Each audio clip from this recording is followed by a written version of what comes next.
sand. Oh, baby, you know it's fine. Now you done piss me off. You ain't done something you shouldn't have done. Baby, I'm mad. I'm going on. Oh, I'm going on.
Good evening, Viet America. Nam sauce. Welcome back to the Lost Begotten channel, where we are constantly fixing fucking drivers for no reason. Well, we know the reason.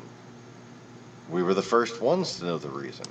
The Lost Begotten channel, if you are new to the channel, is the first, and I do mean years before, person to call the 2016 election as being hacked by Russia.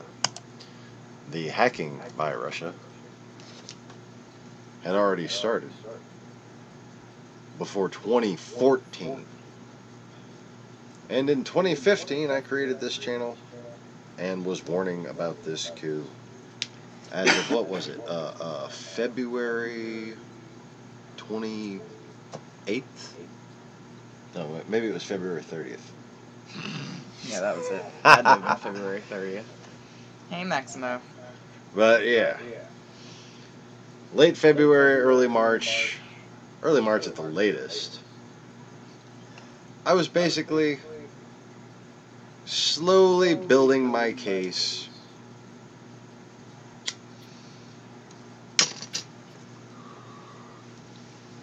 and it didn't take me long to just kind of come out and say that Russia was fucking invading the world, okay, and planning a coup here. Woohoo!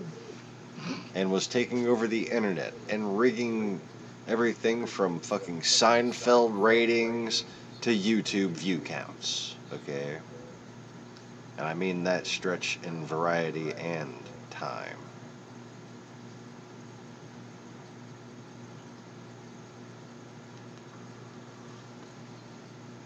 Yeah, I never did personally see the appeal to Seinfeld. And look, you can find a lot of people that'll tell you they like Seinfeld. It's Okay? a show about nothing. But nobody will ever say Seinfeld was better than Friends. Okay? To think that Seinfeld was better than Friends, to think that Seinfeld had higher ratings than Friends, proved to the KGB, which, you know, doesn't exist because they told us. Right, I got it. It proved to the KGB just how successful they had been in completely manipulating our perception of everything. Because at that point, they had already pulled off the Lewinsky hoax.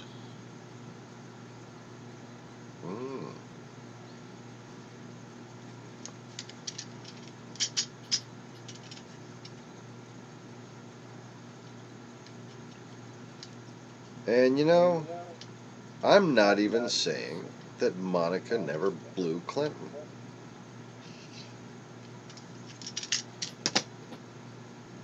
What I am saying is that if she did, that's all that happened. There was no little relationship.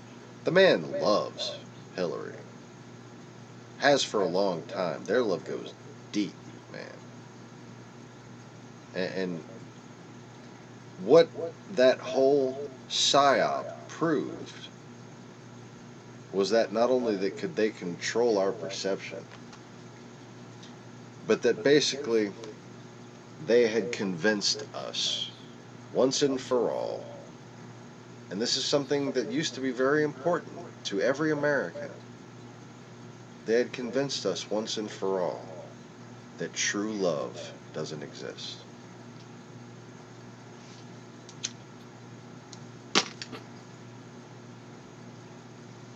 Even if that was all that happened, that's still not right, though.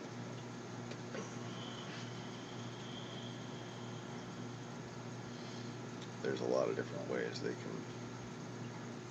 can use radiometrics to skew people's judgment. There could have been drugs involved. You know, if you're going to put something in his drink.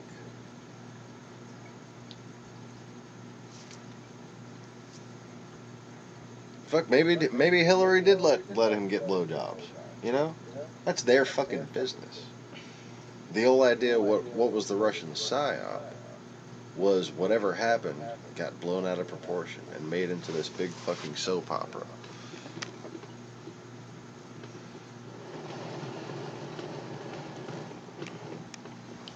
And for some reason, this guy that got started off with a fucking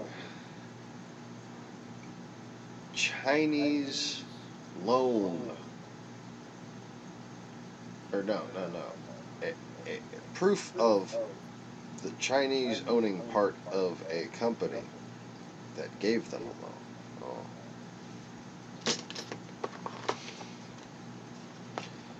For $40,000 fucking dollars.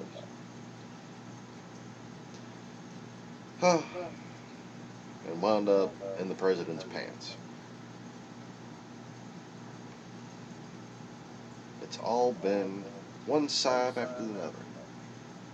But the whole design and purpose of the psyop was to divide us, to get left and right, to go further apart, and basically make whoever sought information the most on both sides become the most corrupted,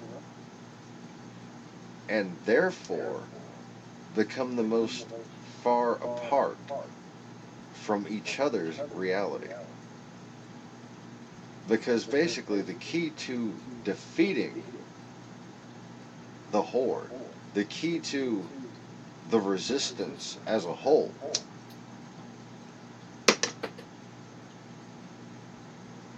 is talking to each other again. Well, hey, yeah, maybe this was a conspiracy. Well, well, maybe evolution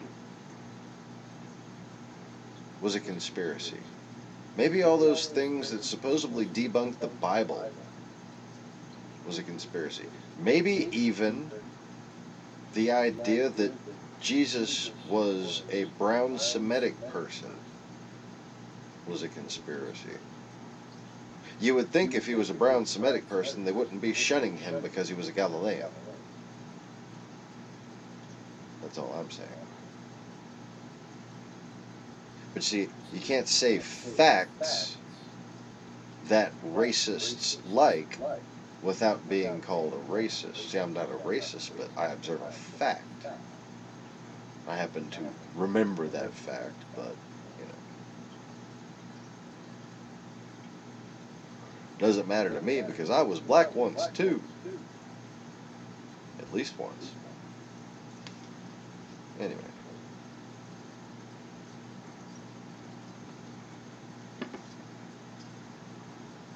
So how's it going, Maximo? What's been good with you?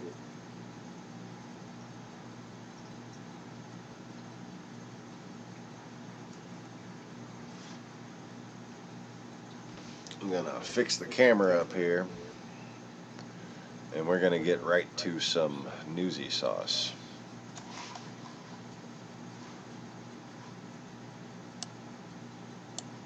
Hey, you like my little radar over the chat thing?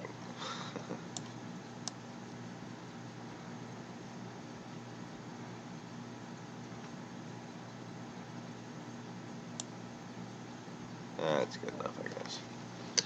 Alright, so now who fixes the camera? Or try really hard. It's not bad.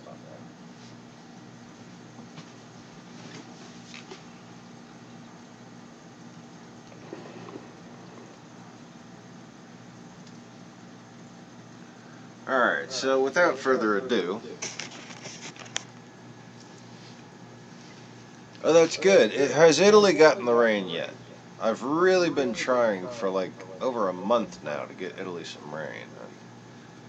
It's never been so difficult. Like, they must really have studied me and have rejected me for it to be this fucking difficult for me to make it rain in fucking Italy.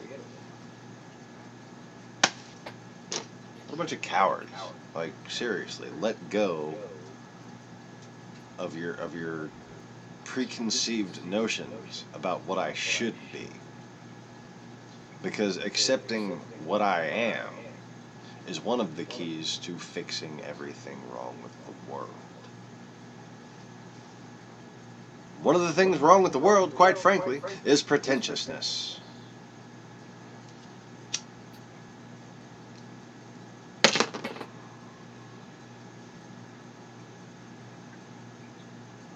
Ain't nobody got time for that.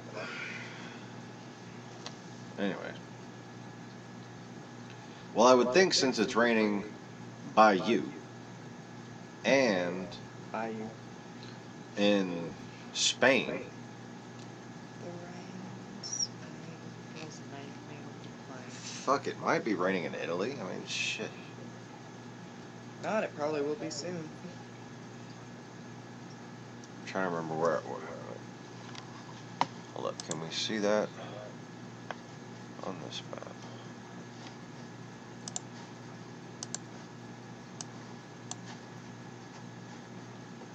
Alright, I don't know if we can see.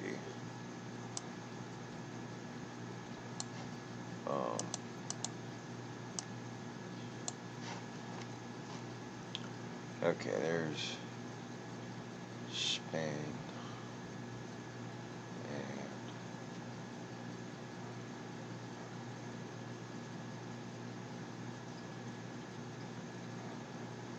Alright, so that's Africa, Canaries, there's Gibraltar, kind of like in the middle of the screen.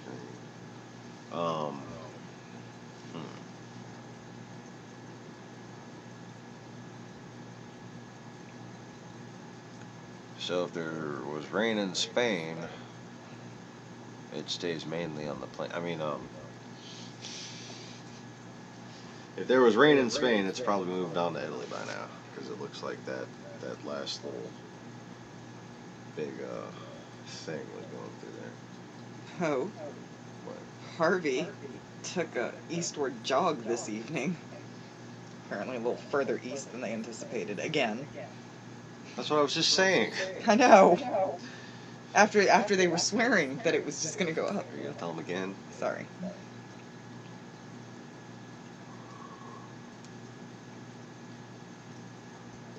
No, like, are you gonna tell Deb Oh, that I was right again? yeah.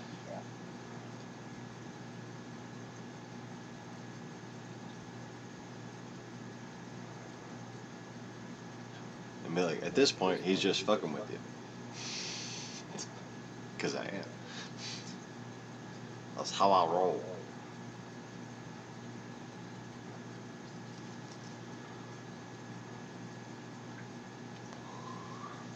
Anyways. So what do you think, Max? Does that look like that that top piece right there is Britain, and then that little line that's barely showing up is France, and then that outcropping is Spain and Portugal right there.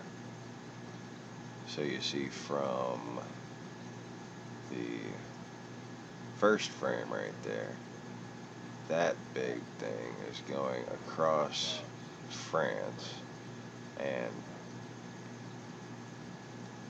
Pedro had said it was raining down there in Spain.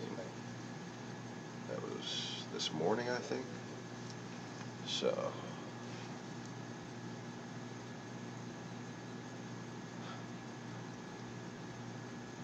that's, like, if y'all really want who's worth trolling, who's worth emailing every now and again and being like, told you so, he told you so, or whatever y'all think it is I've accomplished, whatever you can account for and witness. The Pope and the Queen of England.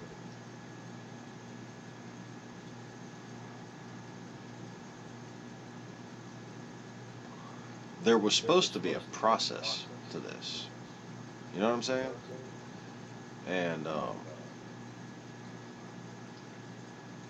what am I, not allowed to, like, live a life and gain the wisdom ordained for myself by fate itself, by God the Father himself?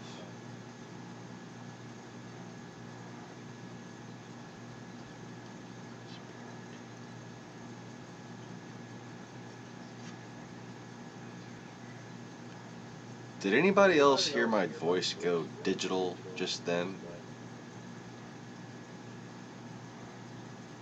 As if I caused the glitch in the Matrix on Will? My wife was kind of looking at me funny. Did you hear that, dear? I did. It was vibrating.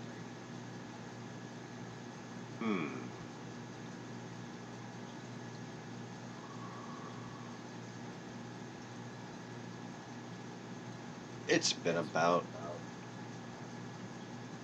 6 years since I used that voice.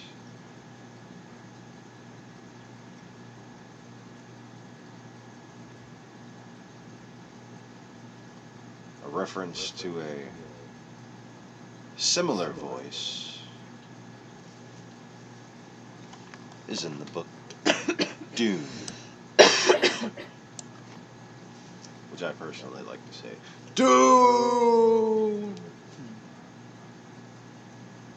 Anyway.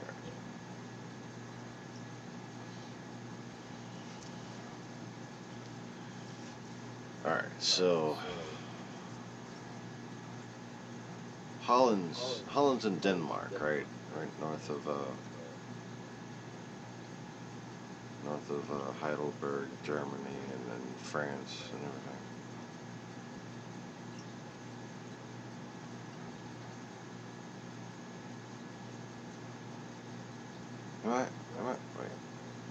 Am I screwing up my brain here?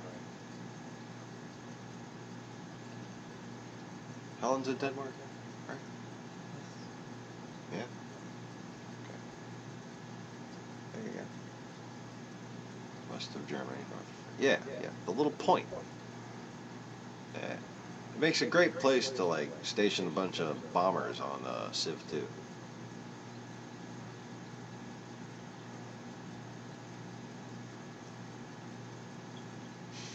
Not in Denmark. Making me want to look at a map now. Holy shit. I've played the Civ 2 World War II simulator more than I've studied maps at this point. Because I don't know if you've ever played Civ 2. But you don't do it for a short amount of time.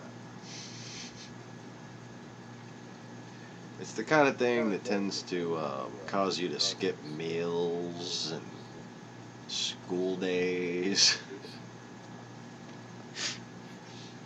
I started playing that World War II simulator on Civ 2 when Civ 2 came out, like when it was in the fucking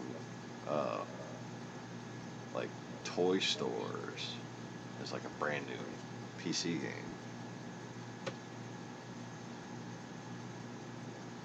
Really, Italy? Really, Italy? Italy, it's still not fucking raining in Italy. I just pulled up the radar. And yeah, y'all got some Somebody pretty strong needs to storms go over and there. tell the Pope, if he would just understand who I am and what I'm here to do, Oh, wait, hold on. There's a little tiny shower. I would Little make it fucking rain. little tiny coastal showers. Yeah, that's not gonna help. That's like pissing in the wind. Itty bitty living space. Oh, So, home. Brother Francis, Mr. Pope. What do you call him? Mr. Pope? Technically, Yeah. it's His Holiness. The Pope. I'm not gonna fucking call him His Holiness. I said technically. That's I will call him Little Brother Pope. little brother Pope. Yes. Oh. Said it like you thought it was adorable. No. Oh, Little Brother Pope. Oh. No, I'm looking at home. Sorry. I'm like on that part of the map now, so I'm like, oh, let me look at home. Oh.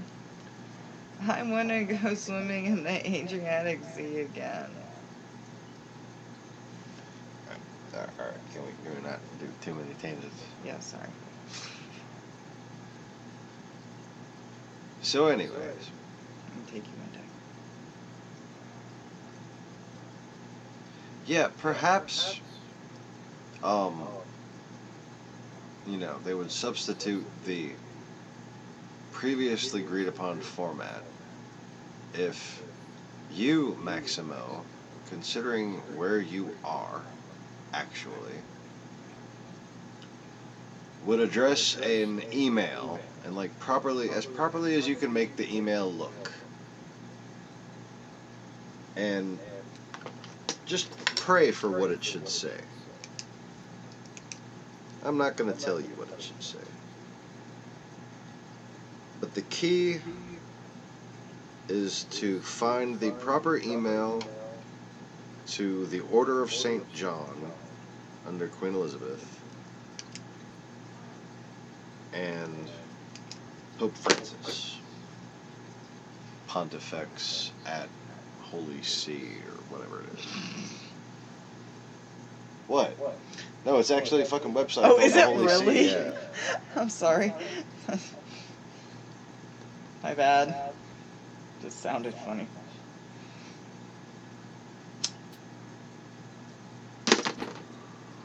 Holland's the little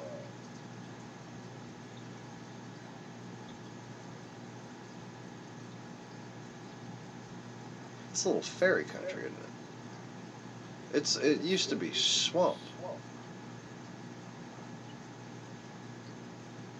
Like it was kind of a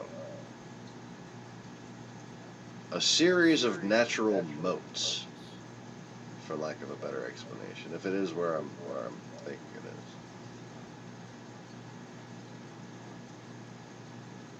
is. And it certainly wasn't called Holland for long.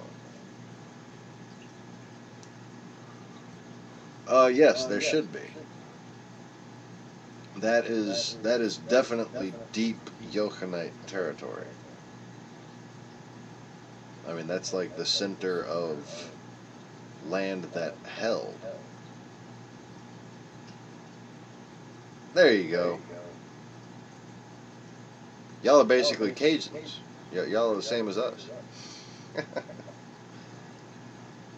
It's Louisiana facing the other way. Well, their weather is much the same. That's for sure. Yeah, colder, but just as damp. See, I don't do cold. I don't like the cold. But it's not like that cold all the time. You know, like they just have real winters, but it doesn't get quite as blisteringly hot as it does here in Louisiana. You know, you get used to it. But there is there. And that's exactly the problem, is you get used to the heat down here, so that when you spend so many years in a row down here, and then you finally get exposed to cold again, your body freaks the fuck out. Mine didn't know what to do when it was the middle of summer in Pennsylvania, and it was hot as hell, according to my older cousin, and it was 72 degrees outside. I'm like in a hoodie, cold. Topic. I just whacked myself in the face with a chopstick And to get her to not make that story last forever. At least you know it works.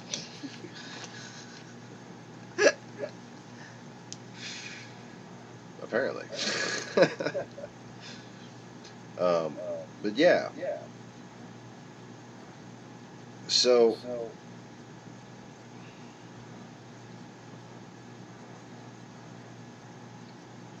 there used to be a race of ancient creature that lived there that were kind of like little ugly gnomes.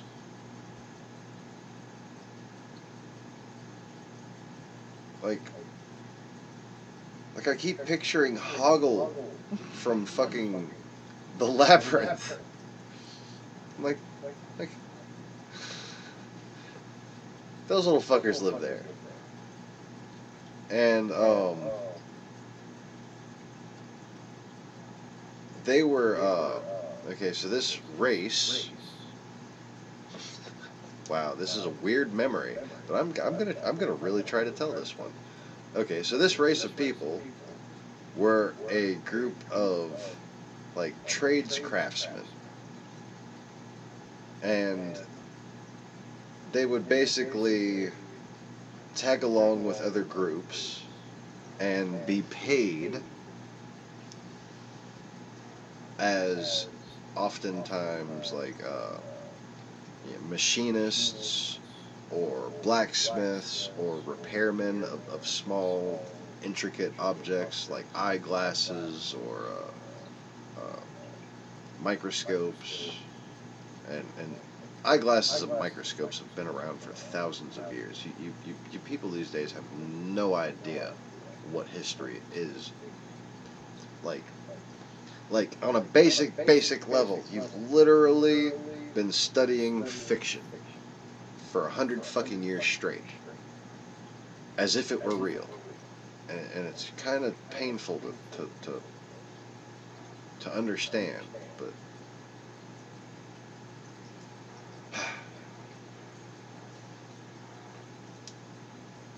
Oh, so are gnomes a big thing in Holland particularly?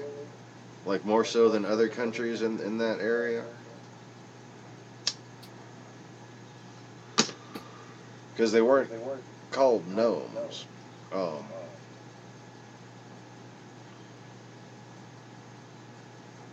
think it was like Hagoni.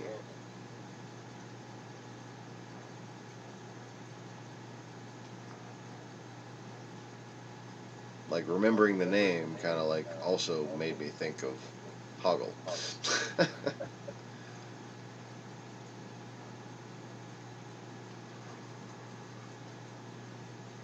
But yeah, and we still actually do carry some of that. Okay, so my memory was about like we still carry some of that here in Acadiana. Like my grandfather had kind of a weird nose that was just too big for his face and kind of grew bigger. And it wasn't like any kind of Semitic or other type shaped nose. It was just a big fucking nose. It was normal shaped, but just big and bumpy. Anyway. My nose isn't that fucking bumpy. Don't look at me like that. Look at me in that tone of voice. Don't look at me in that tone of fart. What? What? Who? No. Oh, that's the nose. Okay. So that's a Cajun nose. Now, that's a Cajun nose. Okay, so the story is there was a guy, one of these guys,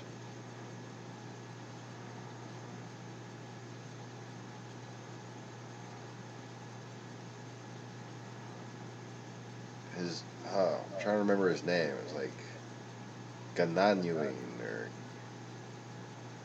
Daganyuin or something like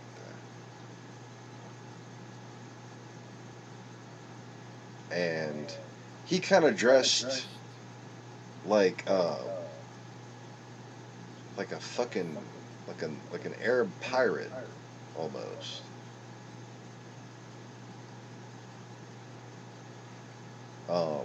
But he had like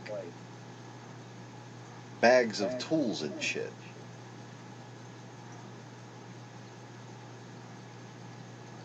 And I'm sitting there comparing him to Hoggle in my mind. I'm like, holy crap, like Hoggle's like an inspired, retired version of him. It's fucking weird. So anyways, he offered tradecraft aboard the ship. When we escaped. You should have been there. Looked like more like the guy on the cover of Mad Magazine. With the ears? Yeah, but like Hoggle. But like of Arabia. Olay. I did like a little like halo motion over my head for the turban and like kind of like did my hands like all like Sinbad like. Olay. But like of Arabia. So Hoggle, Mad Magazine, Hoggle of Arabia. There's something you don't hear every day. So he had this little, and if anybody made the Antikythera device, it was these guys. Just a note, because the little thing I'm picturing reminds me a lot of the Antikythera mechanism. It was like a little gear Swiss Army knife kind of box thing that you'd pull out this one piece, and it was kind of like a target finder, and you would point this other piece at the sun, and you'd have to have it there before the sun set or else it wouldn't work. And then you could, as long as you had that in the right direction and kept track of exactly where it was supposed to be, you could take this other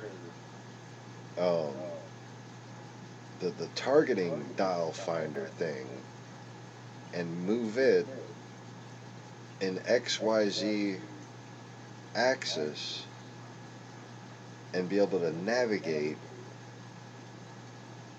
perfectly. I mean, just perfectly. It had a kind of like a postal scale readout for latitude. and the longitude was written on the face of like a round like cantilever,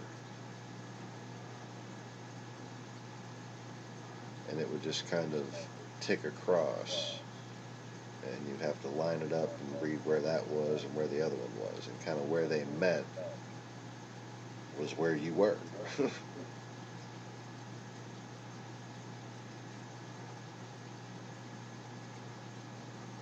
Huh.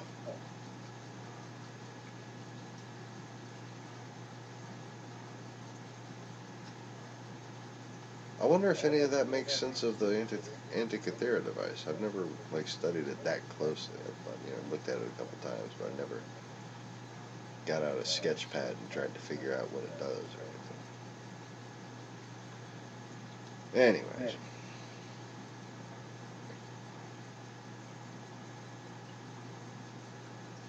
So he sailed with us to Medina,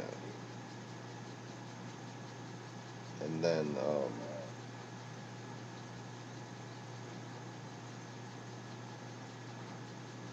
up to what you call it, in the south of Monaco.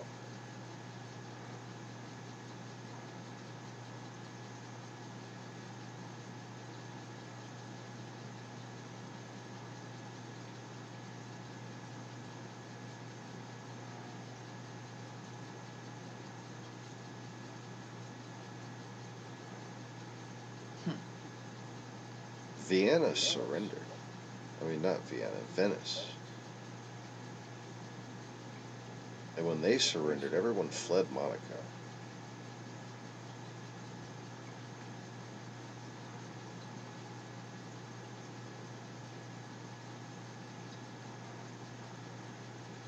And then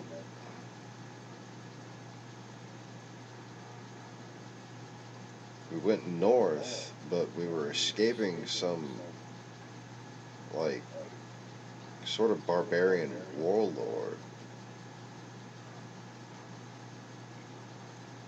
And we had to get past him to get to Anglican land, to Gaelic land. I guess that's what's known as like the Germanic tribes now. Like, there were some barbarians kind of in the center around, like between, I don't know, Hungary and central France.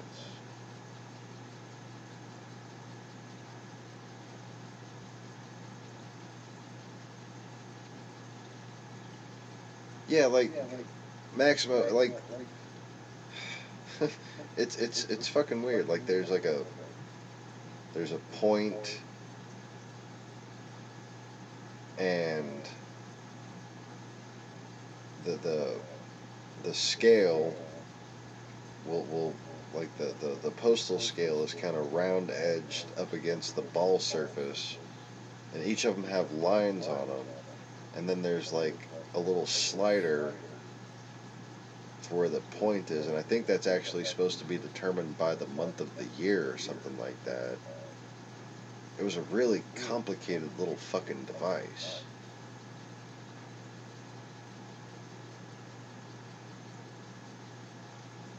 But I remember that the way you started to fold it out, and how the inner edge of the scale would grind against that ball surface, like a rounded kind of pivot surface. But it was more like a like a like a like a like a flood lamp or like a flashlight with a round tip or a round lens. Like it wasn't like a whole ball. It was just designed to pivot against this scale thing, and like the round surface of the inside of the scale met that round surface.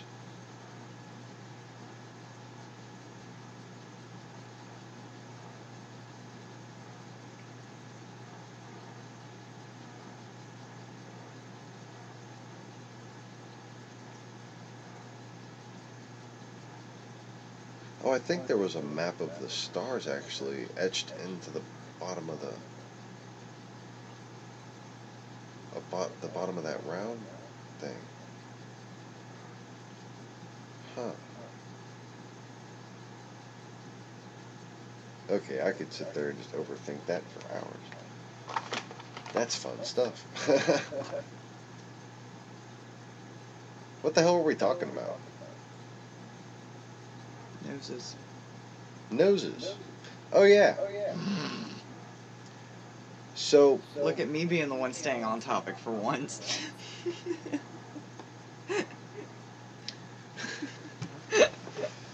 okay, Berlin was like a city-state at that point, and they wouldn't have us because they didn't want, like, basically war any sooner than they had to have it. Okay? So the Benjaminites wouldn't help us. Which, I'm mostly German now, so that's funny. I'm all three, and then some.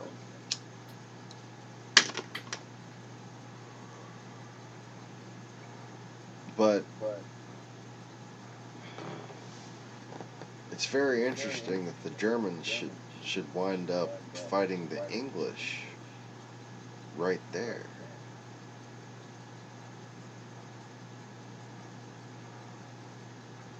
I don't know how it played out in real life. It didn't go well for the English when I played the Germans in Civ 2.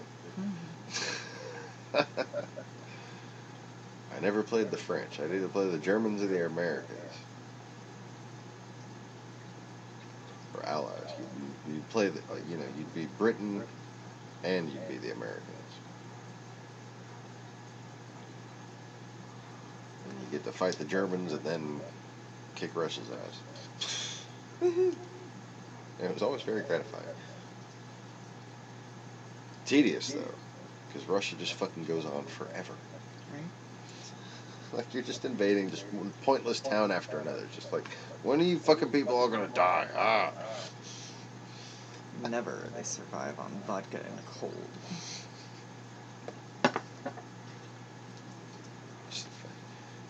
If you ever manage to kill a Russian, another Russian is just gonna eat its way out of it. Okay, like. Ew.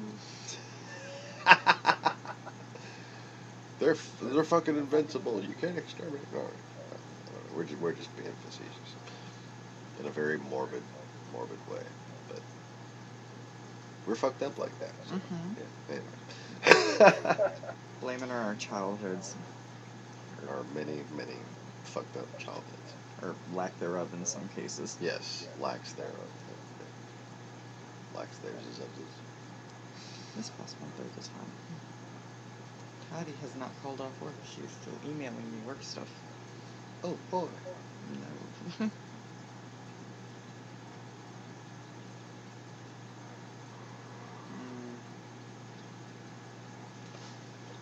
Well, let's see here.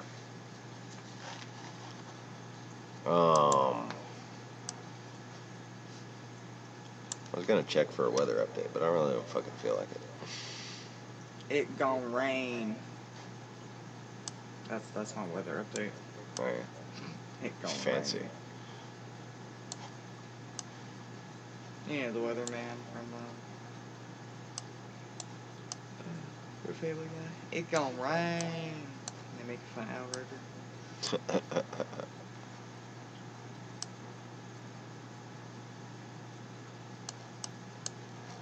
Oh yeah, this is working really well. Look at that. This is not tedious and time consuming at all. Okay, we have that stuff. We have that stuff. And let's see if I could turn back time. Please don't. Oh. Okay. What the hell's going on here?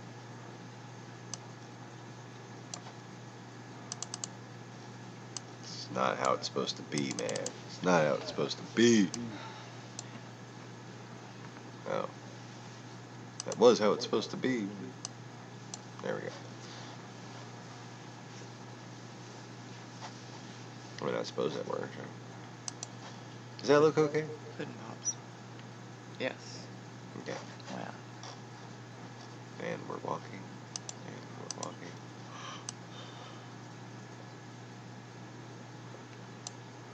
Yeah, fuck it, why not? Alright, so, without further ado, Mr. Keith Olbermann. I'm Keith Olbermann, and this is The Resistance. Trump's self-serving, wasteful, exploitational, resource-draining, ill-conceived plan to travel to Texas in the middle of the nightmare there was beneath contempt. But the tone deafness, the disconnectedness, the cruelty, the inhumanity of Trump's response to the devastation in Houston and the entire area did not begin with this. Like the terror of the rising floodwaters themselves, it built silently but not slowly, fatally but not obviously, as all of us in this country hoped against hope that the next day would bring better news of disastrous prophecies unfulfilled and worse expectations ameliorated by good fortune. No. It was first the wind, and then the rain, and then the floods tore into the fourth largest city in the nation. It became frighteningly and numbingly clear that the man occupying the office of President of the United States has no human empathy to give, no understanding of tragedy, no concern for the lives of anybody in this nation except those he knows personally, and probably not even all of those. This individual is not, by any understanding any of us have had, instinctually or by experience, a leader of a nation. This individual is not, by any understanding any of us have had, instinctually or by experience, capable of comfort nor inspiration nor solace. This individual is not, by any understanding any of us have had, instinctually or by experience, a human being. The utter blindness and deafness to human suffering he has now exhibited did not begin with these newest words and inactions. We first saw it pushing its way forward, indeed like a rising tide, on Friday night. Headed to Camp David for a brief vacation to recover from his last vacation, he was asked, "Mr. President, do you have a message for the people of Texas?" "Good luck to everybody," he said, pumping his fist like he was a fan at a football game. "They're going to be safe. Good luck to everybody. Good luck." At nightfall came the directive to initiate banning the transgendered from the military, and then the Arpaio pardon, and only then the signing of a disaster proclamation. Saturday morning, a mindless retweet of the head of FEMA telling him to be safe, not even mustering the kind of throwaway line, "Good luck to everybody," that he had mumbled the previous evening. And then the first true indicator how little Donald Trump understood of the risks to Houston, the calamity in Houston, the necessity for a president to speak with concern and empathy to the citizens of this country who are in harm's way.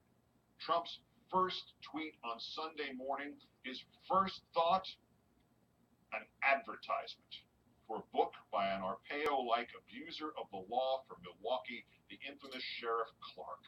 A promotional tweet for a book. And then a Houston tweet, but not about the presidents, just boasting about the government and the, quote, thousands rescued. Then a many people are now saying tweet, again, not about the victims, but about the, quote, great talent on the ground, as if all this were pitch to sell enrollments in Texas at Trump University. Then a tweet about his plans to go to Houston, not the community, not the victims, him, his plans. And then his mind wanders off. "I will also be going to a wonderful state, Missouri, that I won by a lot in 16, boasting again about the election." And then gibberish. Dems CM is opposed to big tax cuts. Republican will win S. And now back to Houston. Wow. Now experts are calling Harvey a once-in-500-year flood, exclamation point. Oh, wow. And an exclamation point, as if the magnitude of the disaster were something positive, or something for which he deserved credit. And here Donald Trump revealed that the destruction in Houston was just a temporary distraction from the distorted world that exists only in his own mind. 19 minutes after the crazy, wow, 500-year flood, exclamation point tweet.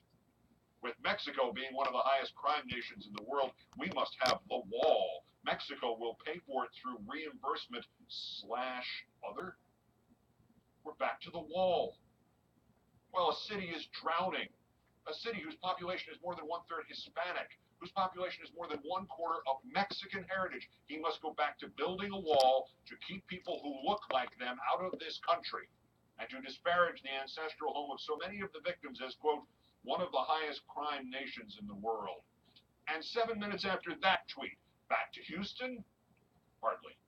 A tweet about NAFTA and Mexico there, with highways so submerged in Houston that the overhead exit signs are nearly underwater. Trump is prioritizing NAFTA. On Monday morning, no new comment from Trump himself, merely retweets, starting with Houston, FEMA, prayers even? No. Starting with criticism of the Washington Post, and then criticism of Barack Obama, as if the flooding had ended overnight. It is difficult to recollect this now, but well into the year 2005, the presidency of George W. Bush was largely seen as a positive one. And then came Hurricane Katrina, and an administration response that was little and late, and which reeked of inadequacy and horrifically bad planning, and echoed with heck of a job Brownie, and the head of Homeland Security mistakenly calling Louisiana the city, and the sudden, almost simultaneous realization in this country that President Bush's sympathy and empathy for his fellow Americans was bluntly a little less than it needed to be. But look into the soul of a president like Trump, who, as the black swirling waters engulfed the nation's fourth largest city, could envision only the government workers and the safety of the FEMA director, and who decided it was all safe and sound and he needed to get there and take credit for it while the getting was good, and who woke up Sunday morning thinking not about how many of the citizens he swore to protect were dead, but how he could help a man like Sheriff David Clark sell his goddamned book, and who went from seeming excitement over a 500-year flood to 9 minutes later, once again trying to shove down the throats of this society of immigrants, this damned wall to keep out the brown people. And underscored by his newest tone deafness, the startling realization comes quickly, quietly, but still terrifyingly. Look into the soul of and what? Help a man like Sheriff David Clark sell his goddamned book, and who went from seeming excitement over a 500-year flood to 9 minutes later, once again trying to shove down the throats of this society of immigrants, this damned wall to keep out the brown people. And underscored by his newest tone deafness, the startling realization comes quickly, quietly, but still terrifyingly. Look into the soul of Donald Trump, and what you will see is there is no soul. Resist. Remove. Peace.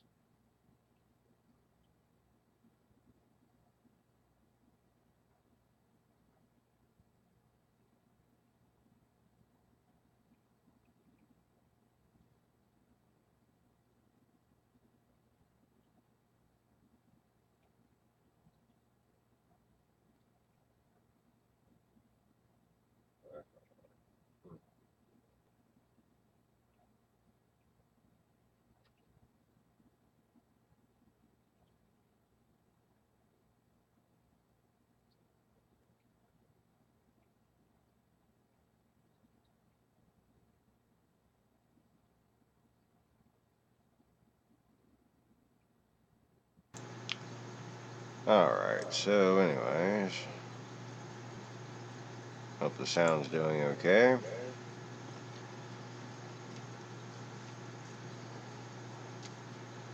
You're watching the Lost Begotten's Fake TV channel, and of course I am your host.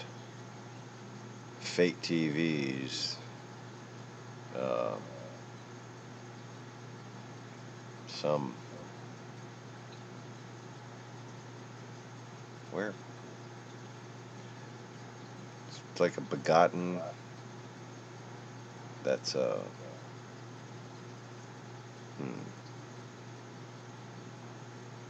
couldn't find it. Anyways,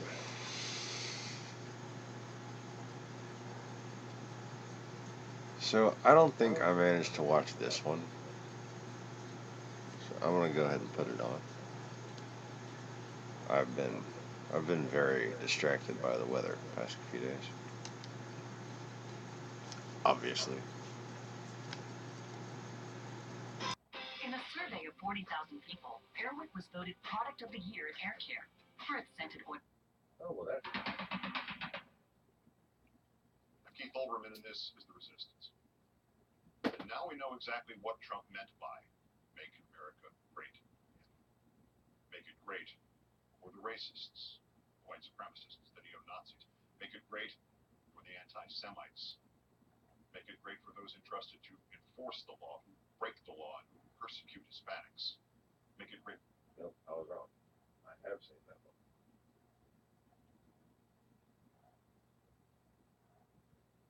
Alright, so.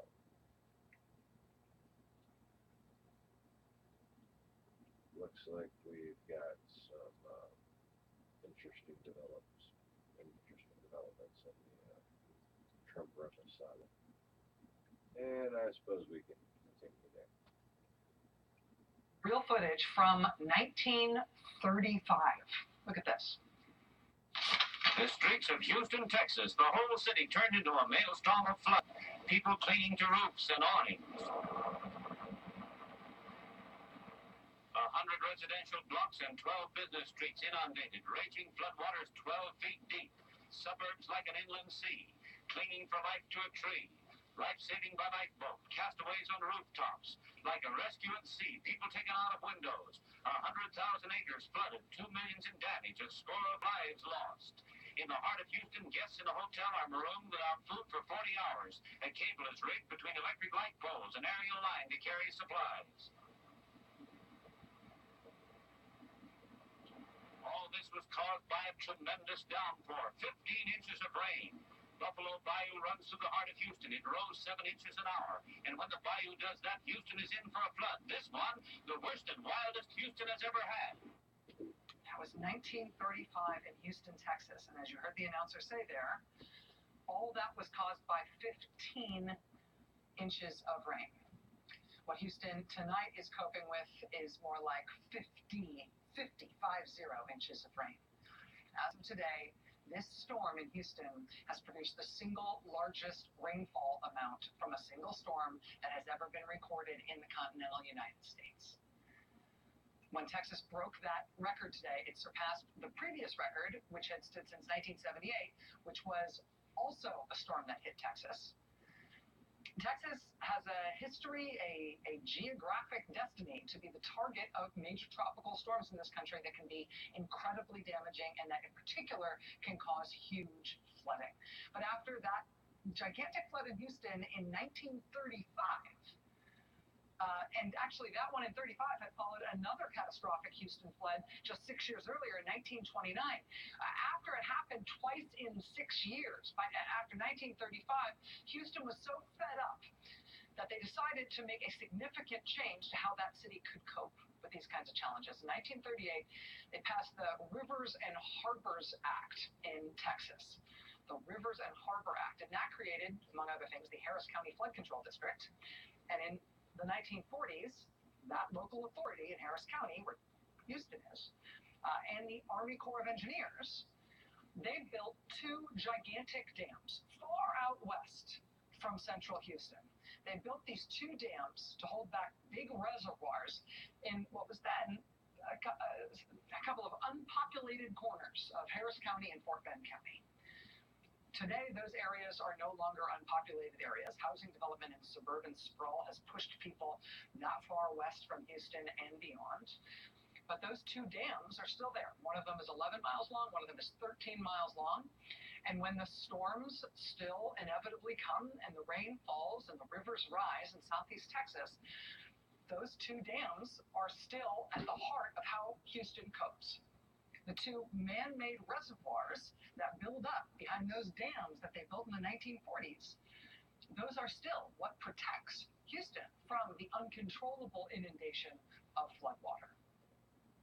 And those reservoirs are now famous nationwide because of what's happening in Houston, with this largest rainfall event in U.S. history. The two reservoirs behind those two dams, they're called the Addicks Reservoir and the Barker Reservoir. Today, the Addicks started overflowing this morning. It's the first time that's ever happened at the Addicks Reservoir. The other one, the Barker Reservoir, they thought that might start overflowing tomorrow. Authorities now say they expect that actually to happen tonight. And everybody's been reporting for the last couple of days now on how authorities had to make this very difficult decision in Houston to relieve pressure, relieve the buildup of water in those reservoirs by allowing water to be released downstream. And of course, downstream is Houston, and so those releases worsened the already devastating flooding downstream in Houston and its western suburbs. But now it's actually a different matter. Now it's the reservoirs overflowing, and so it's no longer a matter of deciding to let the water out of those reservoirs. Now it's just getting out on its own, regardless of what humankind chooses to do with it. Again, the Addicks Reservoir already started overflowing. The Barker Reservoir is expected to start overflowing tonight. Tonight, this giant storm will make landfall for the second time. It's had this unusual and sort of cruel pattern. Harvey came ashore Friday night, parked itself over Texas for the duration of the weekend, and then went back offshore. Tonight or early tomorrow, the storm will come back again out of the Gulf and make landfall for a second time. We're told to expect that at the Louisiana-Texas border. Now, the length of time this storm spent hunkered down over this region is absolutely key to understanding the magnitude of its devastation. How much of an impact it will ultimately cause, how much damage it will ultimately cause, and how hurt the people of Houston will be by what has just happened to them. In a couple of minutes, we're going to be talking about the shelter conditions that people are facing in Houston tonight as they continue to ride out the storm that is not done yet and where the floodwaters are not yet receding. But even apart from the issue of how the human population of Houston is coping in this Friday, Saturday, Sunday, Monday, Tuesday, fifth day of this crisis, with what's happened here today, it's become clear that while it's amazing that they are already suffering through their fifth day of this, the worst may be yet to come in a few very specific ways. There are a few critical things to be watching tonight and into the overnight and into tomorrow morning in terms of how bad this is and how bad this is going to get. One of them, the things to watch, obviously, is the amount of rain, the amount of water that continues to fall. We will be watching those 70-year-old dams that are holding back those now giantly overfilled reservoirs west of Houston. Right? The Army Corps of Engineers says that the dams holding back those reservoirs are not at risk of failure. They want people to be clear that the uncontrolled release of water from the reservoirs is not the same as the dam breaking. The dams are fine. These reservoirs are still intact. They're just too full. That said, other critical infrastructure that was protecting parts of southeast Texas has failed today. The Brazos River runs here through Brazoria County, which is a beautiful part of Texas, right between Houston and the Gulf of Mexico. Brazoria County put out this all capital letters exclamation point message today as that county's residents were waking up to another day of the storm. As you can see there, the levee at Columbia Lakes has been breached. Get out now. That message from Brazoria County this morning. This is a levee on the Brazos River in Brazoria County. When that levee breached, the county could not have been more clear in that instruction or more urgent in terms of what they needed people to do to save themselves. That said, Brazoria County spokeswoman later explained to reporters that despite the danger posed by that levee breach, despite the urgency of the instruction to get out, the county didn't actually have any unflooded evacuation routes to which they could send people in the county when they ordered them to get out. So, again, this is unsubtle, right? Get out is a direct command, whether or not it's followed by multiple exclamation points. But frankly, it's an abstraction if there's no means for you to get out, even if you want to try. Local officials now say 20 to 30% of all of Harris County is underwater. Harris County is gigantic. It's the county that includes Houston proper. Houston is a gigantic city. The only cities larger than it in the country are New York, LA, and Chicago. Then Houston's next. Houston is also magnificently large in terms of its geographic area. It just has a gigantic, sprawling, widespread metro area. Taken all together, what's considered to be the Houston metropolitan region is an area that is literally bigger than the state of Connecticut, bigger than the state of New Jersey. And that part of Texas also happens to be not just a regional hub, not just a national hub, but a global hub for some industries that can be very dangerous in the face of natural disaster. Houston area and the Gulf Coast, this part of the country that's being hit by this storm, is a global hub for oil, petroleum, chemical, gas, refineries, infrastructure, plastics. Galveston Bay alone accounts for 1/4 of all the capacity of petroleum refining in the United States. If you broaden that out to the refinery capacity, not just in the Galveston Bay, but in the Gulf Coast has half the refinery capacity in the United States. Major refineries in this part of the country have been shutting down throughout the storm day after day over the last 5 days, including the largest refinery in the United States in Port Arthur, Texas, being shut down this afternoon in the face of significant flooding on site. Chemical plants as well have been shutting down over the past several days because of flooding and damage from the storm, or in some cases because their staff can't get there to operate the plants. Now, when it comes to chemical manufacturing, chemical storage, some of this industrial infrastructure isn't that easy to shut down. In some cases, when it involves chemical manufacturing and processing, sometimes shutting down itself can be a very dangerous thing. And that's why one of the things we're watching closely right now is a major chemical plant in Crosby, Texas. We show Crosby, Texas on a map, please. Crosby, Texas is part of Harris County. That's kind of a wide map there, but get the point. You can take that down. That's not much help. Crosby, Texas is in Harris County. There is a chemical plant there. I don't know exactly. You can take this map down. Thank you. Thanks. The name of the plant, it's run by a company called Arkema. I think that's how you say it, Arkema. Arkema is a French company, chemical company. It's headquartered near Paris in terms of its global headquarters. Their U.S. quarters are in Pennsylvania, in King of Prussia. But in Crosby, Texas, which is in Harris County, they operate a relatively small plant there. According to Arkema's website, it produces organic quality peroxides. These are chemicals, they say, that are used to make acrylic resins and other plastics. This is stuff that goes into the manufacture of polystyrene, polyethylene, PVC. Arkema says its plant in Crosby, Texas has 57 employees when it is fully staffed. Well, they have been operating at a skeleton crew since the storm. And their plant in Crosby, Texas lost power in the storm, like everybody did. They had planned ahead for that eventuality. On site, they had backup generators to keep the plant powered up. Unfortunately, on Sunday, those backup generators themselves got swamped. So that turned off the backup power as well. They've had no power source of any kind since Sunday at this chemical plant. After their backup generators got swamped, the company says they moved the chemicals on site into diesel-powered refrigerated containers. But they now say the continually rising water at the plant has compromised those containers as well, particularly their ability to be kept cold. And the reason this is an issue potentially of serious concern right now is because whatever chemicals they use to produce liquid organic peroxides, those chemicals have to be kept cold.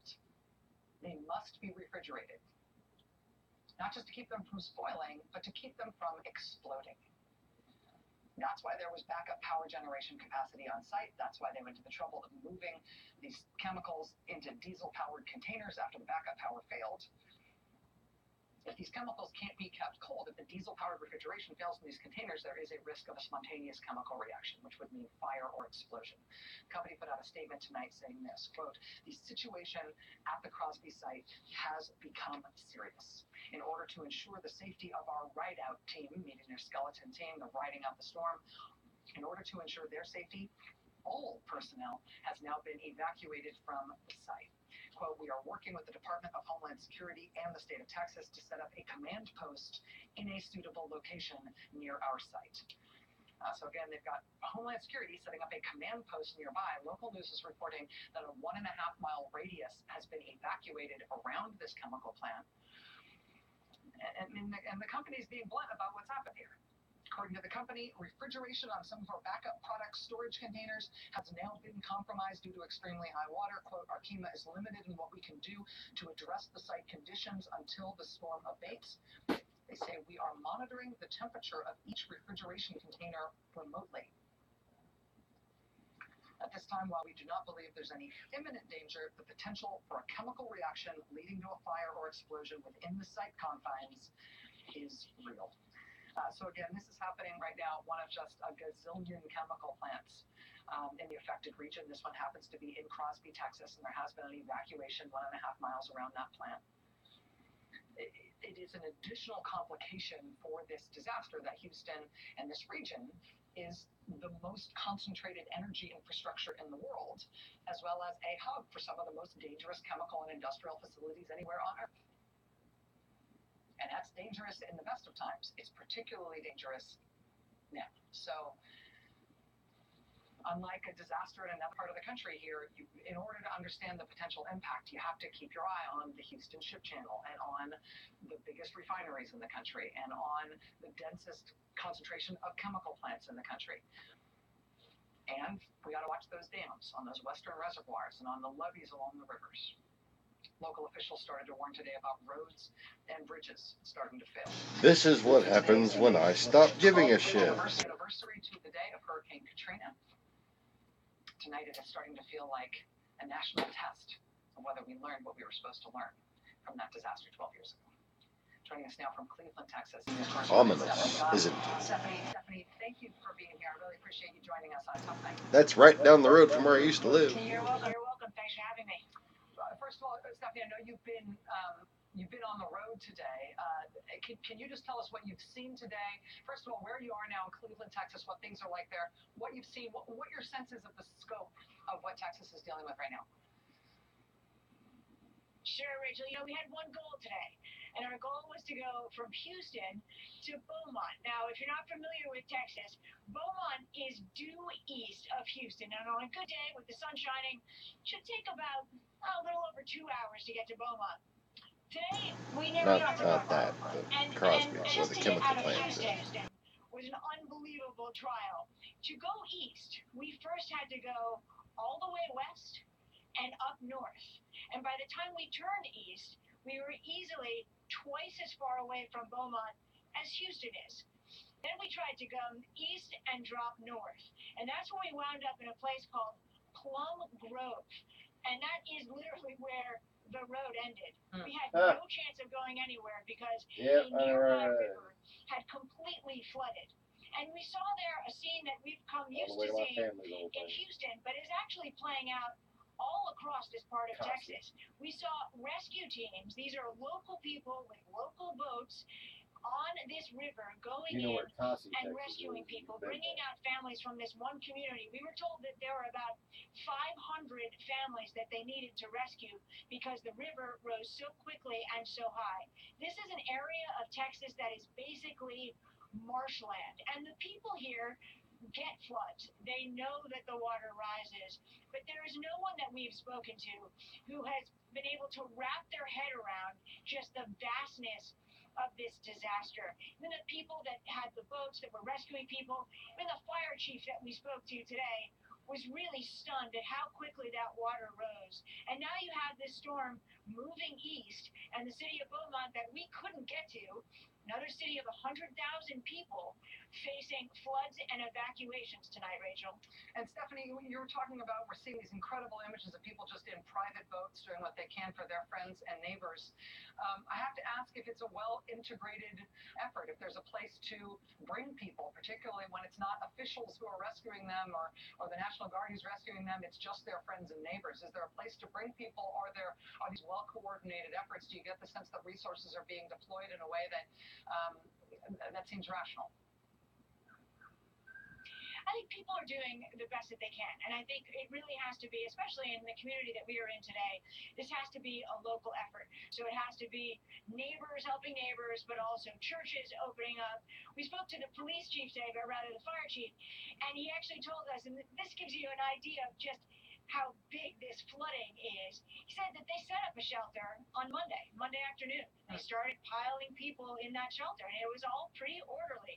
Well, Monday night, the shelter flooded, and it filled up, and they had to scramble to get those people out of that shelter and up to higher ground to a new shelter. Where we found them today, they were actually at a local church, a sprawling, thankfully, local church, and people had gathered there. Rachel? NBC News correspondent Stephanie Gosk on the road all day in Houston and environs, now in Cleveland, Texas. Stephanie, good luck getting to Beaumont. And thanks for being with us tonight. I really appreciate it. I don't know if I'm going to make it. we want to be the first to know when you do. All right, we got much more to come tonight, including, interestingly, a new question out of the Trump-Russia investigation. We've also got a live look at what some of the shelter conditions are for our fellow Americans who are hunkered down tonight in some very crowded shelter locations in Houston. That live report coming up. Stay with us. This is the George R. Brown Convention Center in downtown Houston. Formerly known as the Summit. Inside that shelter before tropical storm and then Hurricane Harvey came in and hit the city. Red Cross workers, you see they're assembling rows and rows of sleeping cots. They're prepared at the convention center for 5,000 people. Turns out that was not enough. Tonight, every cot is full and then some. As I said, they were set up to house 5,000 people, but the George R. Brown Convention Center tonight is home to about twice that number. The mayor saying tonight that that shelter is housing 10,000 people, even though they only had cots for 5,000. Without enough resources and sleeping cots to go around, obviously that means thousands of our fellow Americans tonight are sleeping on folding chairs or on the floor. And that's if people can make it through the struggle to get to the convention center in the first place. Today we watched as people lined up for hours to board buses to try to get to that shelter.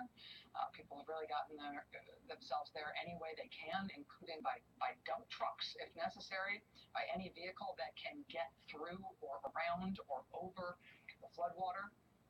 At times today there was just a gigantic log jam at the front door. Evacuees clamoring to get in, and you know it has been worth it to try to get in.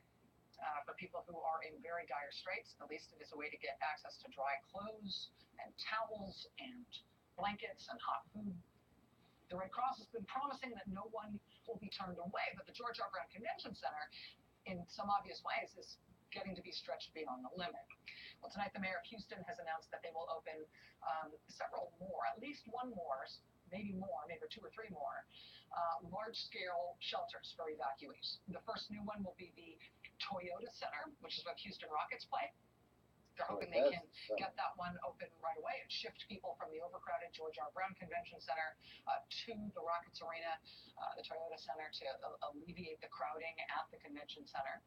The mayor also says they're going to announce the opening of second large-scale shelter very soon, but we don't yet have details on that to share. Joining us now is NBC News correspondent Maya Rodriguez. She's inside the George R. Brown Convention Center in downtown Houston. Maya, thanks very much for joining us. Really appreciate you taking the time. Sure thing, Richard. So we've seen these top-line numbers with the mayor announcing tonight that there have been 10,000 people sheltering at the convention center, even though it's only set up for half that number. Are those numbers showing any signs of getting worse or better? Can you tell us also what the conditions are like there now? Well, I can tell you that earlier this evening, we were out there just about an hour ago. There were a couple hundred people waiting to get in. Now, remember, when they come in here, they need to be screened first. They basically go through a security check.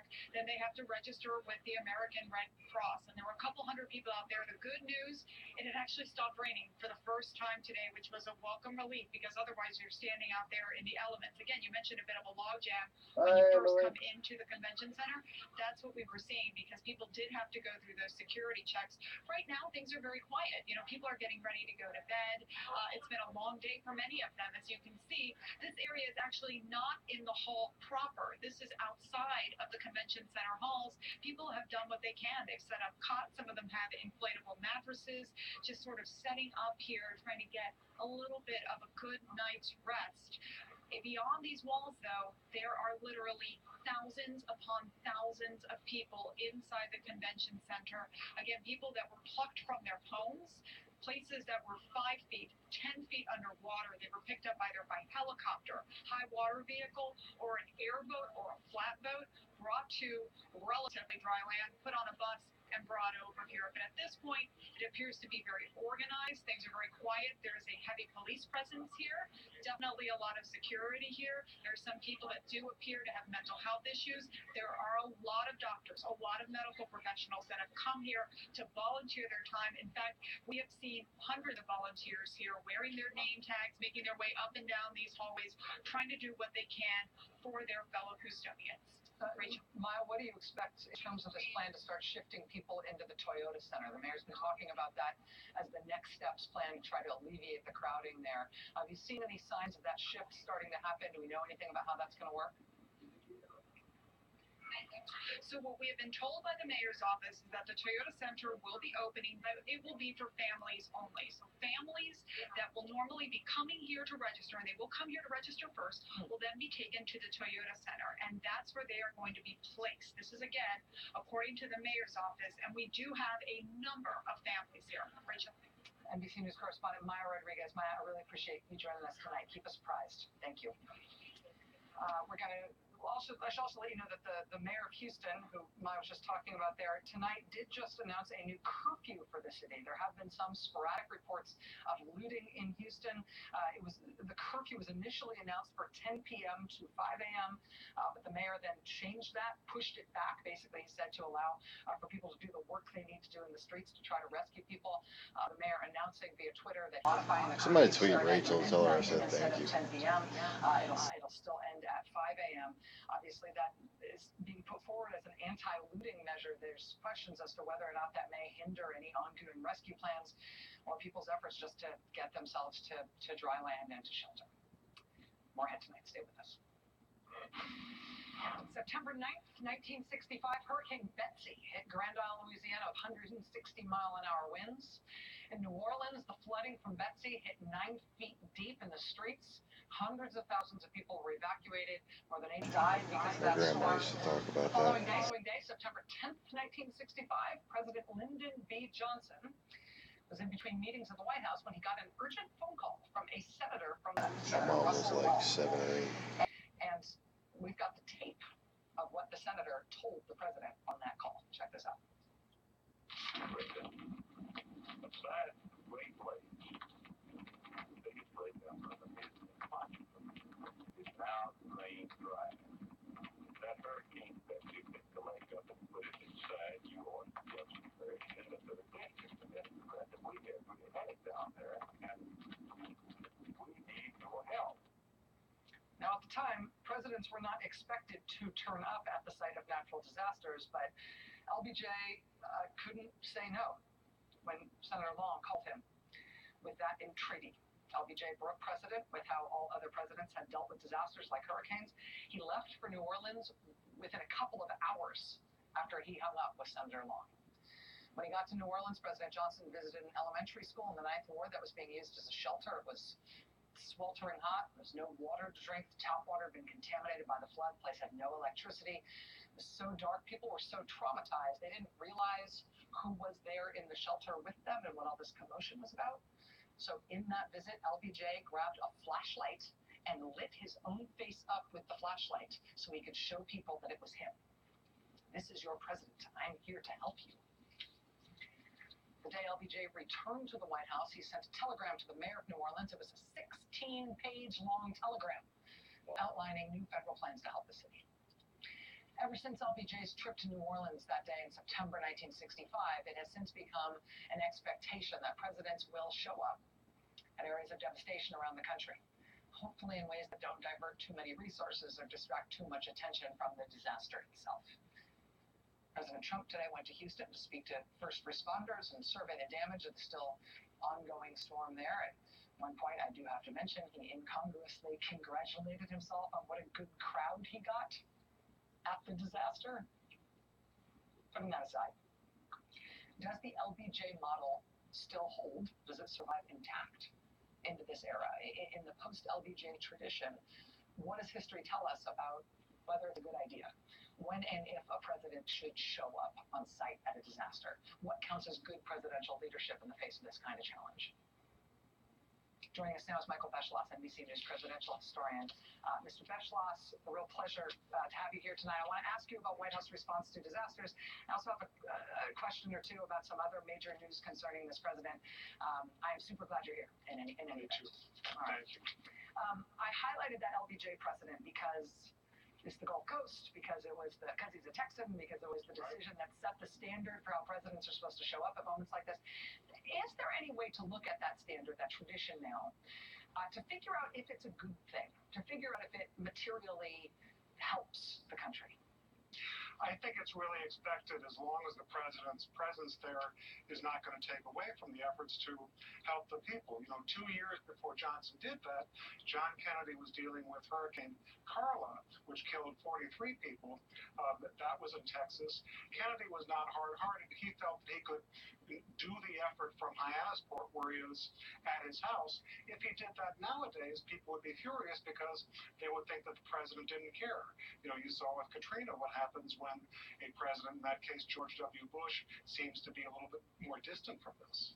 Based on what you observed today from President Trump and his visit, is he upholding this tradition in the way that it's supposed to be done, in a way that that's more constructive than it is destructive? How do you think he did today?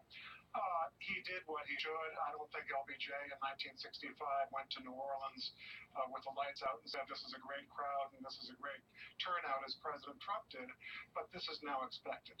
The irony is that when Johnson did that, that was the first year of the Great Society. One reason he went down to New Orleans was to show that, like other things he was trying to do, the government can help and the president can be the spearhead of that. Interestingly, Donald Trump is almost the diametrical opposite of that, because this is a president who talks about the deep state and talks about the federal government almost as his enemy.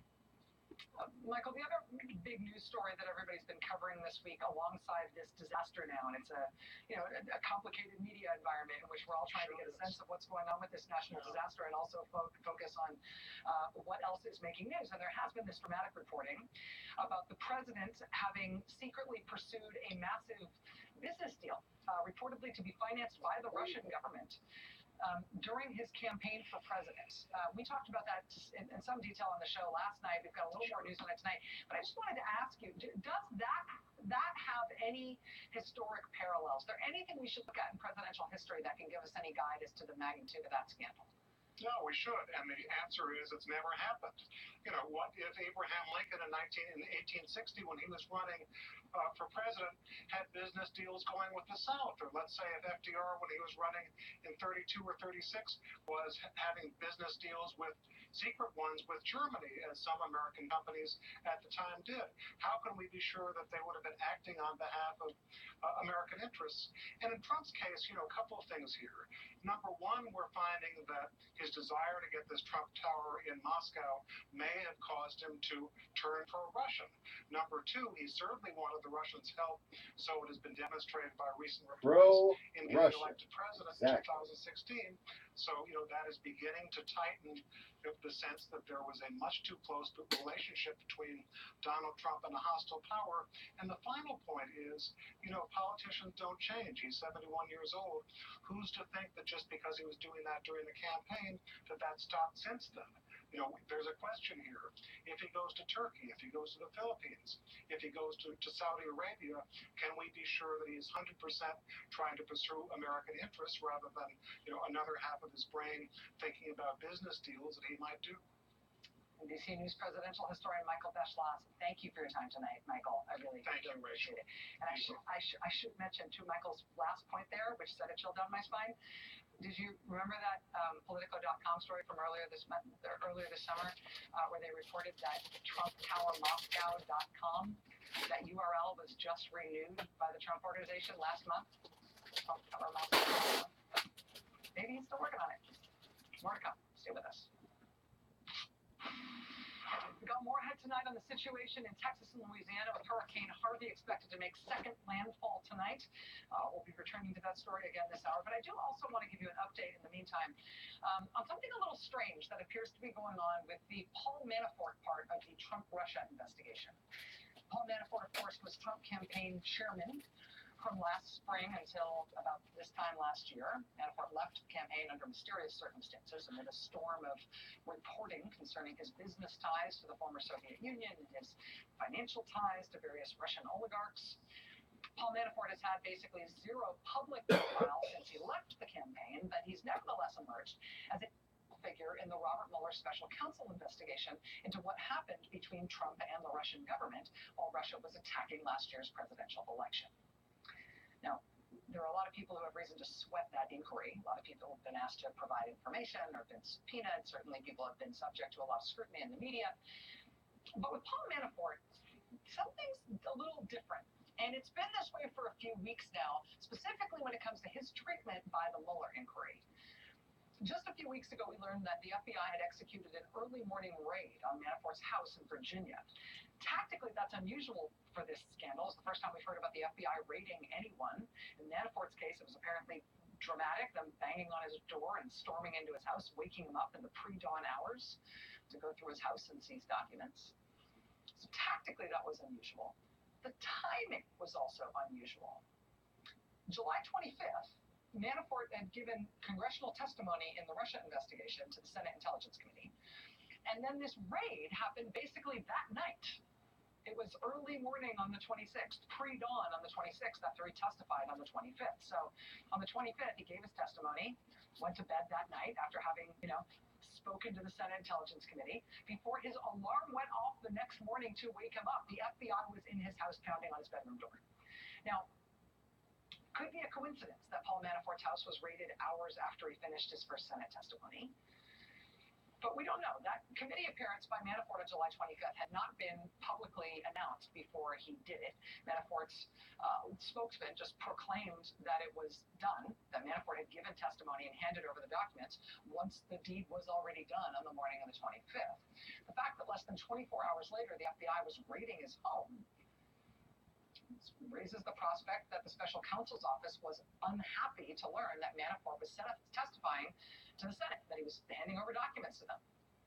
If we believe Manafort's account of that raid, the documents seized from his house weren't things that Mueller had requested from him or subpoenaed from him. The first time that Manafort knew that Mueller wanted them is when the FBI agents showed up with a search warrant and took them. That lends credence to the idea that the Mueller investigation was sort of blindsided by Manafort turning up at the Senate. They maybe wanted to make sure that Manafort wasn't handing over anything to the Senate that was going to screw up their prosecution strategy toward him. So they just jumped. They didn't bother making a request or getting a subpoena. They just got a search warrant, went in and grabbed what they could. So the circumstances around that FBI raid, which we learned about a few weeks ago, we don't exactly know why that happened. He seems to be the only person that happened to. You could surmise from the circumstances around it that Manafort may have turned into a source of frustration or surprise for the Mueller inquiry. Their tactics toward him, the timing of their treatment of him suggests that he may be kind of a different cat here, right? Maybe he's being investigated for things that are radically different than the whole rest of the cast of characters involved in this. It may just be that he's a confounding adversary. But the Mueller team is treating him differently compared to how they're treating everybody else. That happened before today. What was reported about Paul Manafort today is even stranger. According to new reporting from Evan Perez at CNN, which NBC has not verified, the Bob Mueller Special Counsel inquiry into the Trump-Russia investigation just issued a subpoena to Paul Manafort's lawyer. Now, this is not like they wanted to subpoena Paul Manafort, and so they gave the subpoena to his lawyer. No, they're actually giving the subpoena to the lawyer. This is one of Manafort's lawyers. She reportedly works at Aiken Gump, a big D.C. law firm. CNN reports that she just got a subpoena requiring her to hand over documents and to give testimony to the special counsel inquiry. And what's weird about that is, A, she's just one person who has been in Manafort's large stable of lawyers in this inquiry. This isn't a subpoena to the firm he just severed ties with, Wilmer Hale, where Mueller used to work. It's not a subpoena to the new tax lawyer Manafort just hired after the FBI raid. This is yet another lawyer who was working for Manafort from another high-priced D.C. firm. And regardless of how many lawyers he has cycled through in this legal defense, it is unusual for one of them to get a government subpoena, and it's unusual for the government to subpoena somebody's lawyer, period. Right?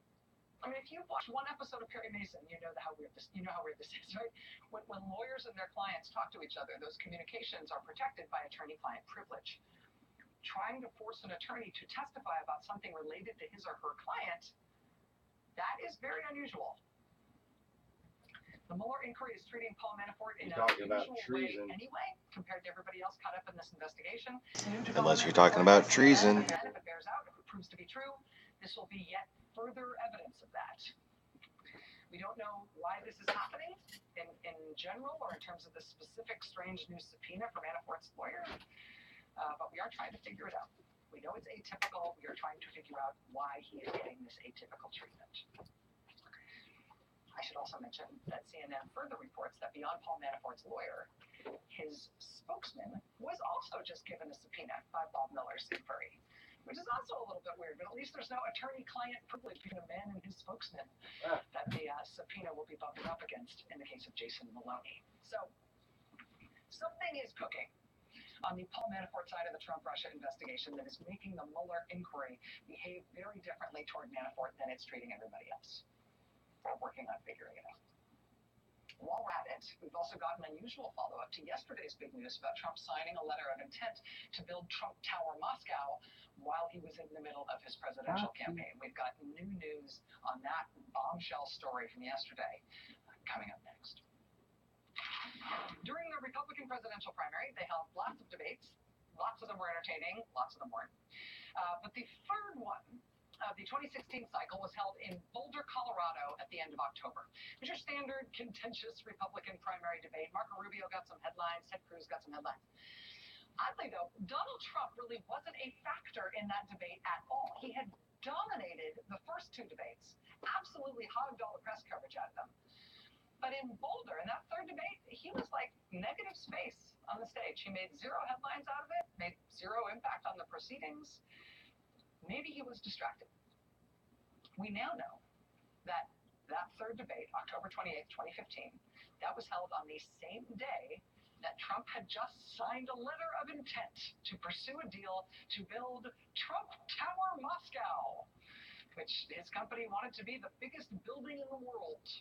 That deal had reportedly been lined up with financing arranged from a bank called VTB, which is under the direct control of the Russian government. The day of that debate, Trump had signed the letter of intent to proceed with that project. Now, we know these new details because a Trump Organization executive named Michael Cohen yesterday handed over documents about that deal to the House Intelligence Committee.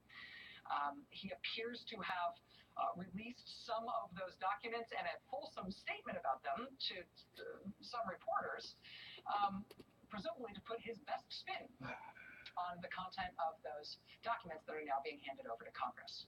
Now, we thought, I think everybody's thought, that those documents were being handed over to Congress ahead of Michael Cohen having to testify to Congress. So whatever spin he was putting on them by leaking them to the press, he'd eventually have to answer tough questions about them from the Congress, congressional investigating committees, even if that testimony was going to be behind closed doors. Back in June, Michael Cohen confirmed to Bloomberg and also to Reuters that he was going to be testifying before the House Intelligence Committee on September 5th, which is a week from today. We believe these explosive documents about Trump Tower Moscow were handed over by Michael Cohen yesterday in advance of that testimony next week. But maybe it's not going to happen. When we called Michael Cohen's lawyer today to confirm that his appearance was still scheduled for next week, he notably declined to confirm that. Cohen's lawyer, Stephen Ryan, would only tell us that his client, quote, will continue to cooperate fully with the congressional inquiries in both the House and the Senate. He also told us, quote, we have produced 3 sets of documents to the House and Senate in the course of their investigation. But pressed on whether his client, Michael Cohen, will still be appearing to testify at the House Intelligence Committee next week? No answer. Silence. He would neither confirm nor deny. We then followed up with the House Intelligence Committee. We followed up with the Republicans on that committee and the Democrats on that committee. Silence. They will neither confirm nor deny. So we think that Trump Tower Moscow story broke yesterday because Cohen had to hand over those documents in advance of his testimony. I'm no longer so sure there's going to be testimony. Watch this space.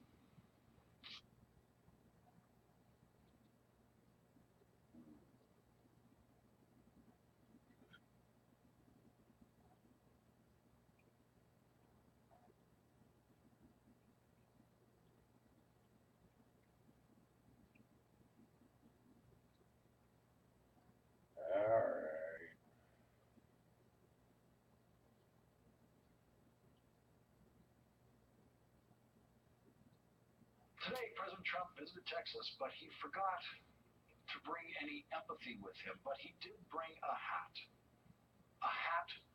that is for sale. I thought I was going to die. Like, I felt like this was the last day I was going to live. Last day I was going to see my son. Last day I was going to breathe. Like, I felt like this was supposed to end. We won't say congratulations. We don't want to do that. We don't want to congratulate. We'll congratulate each other when it's all finished. It seems to me it's just concerned about optics. Just concerned about optics. And I want to be concerned. I wish they would be concerned about people. We want to do it better than ever before. We want to be looked at in 5 years and 10 years from now. This is the way to do it. Teenagers would hug a mom or hold a baby or shake someone's hand or ask a senior how they were doing. It was typical Donald Trump without an ounce of that. Has he ever, had it not been for Harvey, there's no doubt in my mind the president is tweeting about the various Russia stories that have broken the last 2 days. Mueller is going at this case like he's investigating the Gambino crime family. There are no holds barred. This is illustrative of why you don't put family businesses in the White House. It clouds your judgment and makes you choose between family and your country.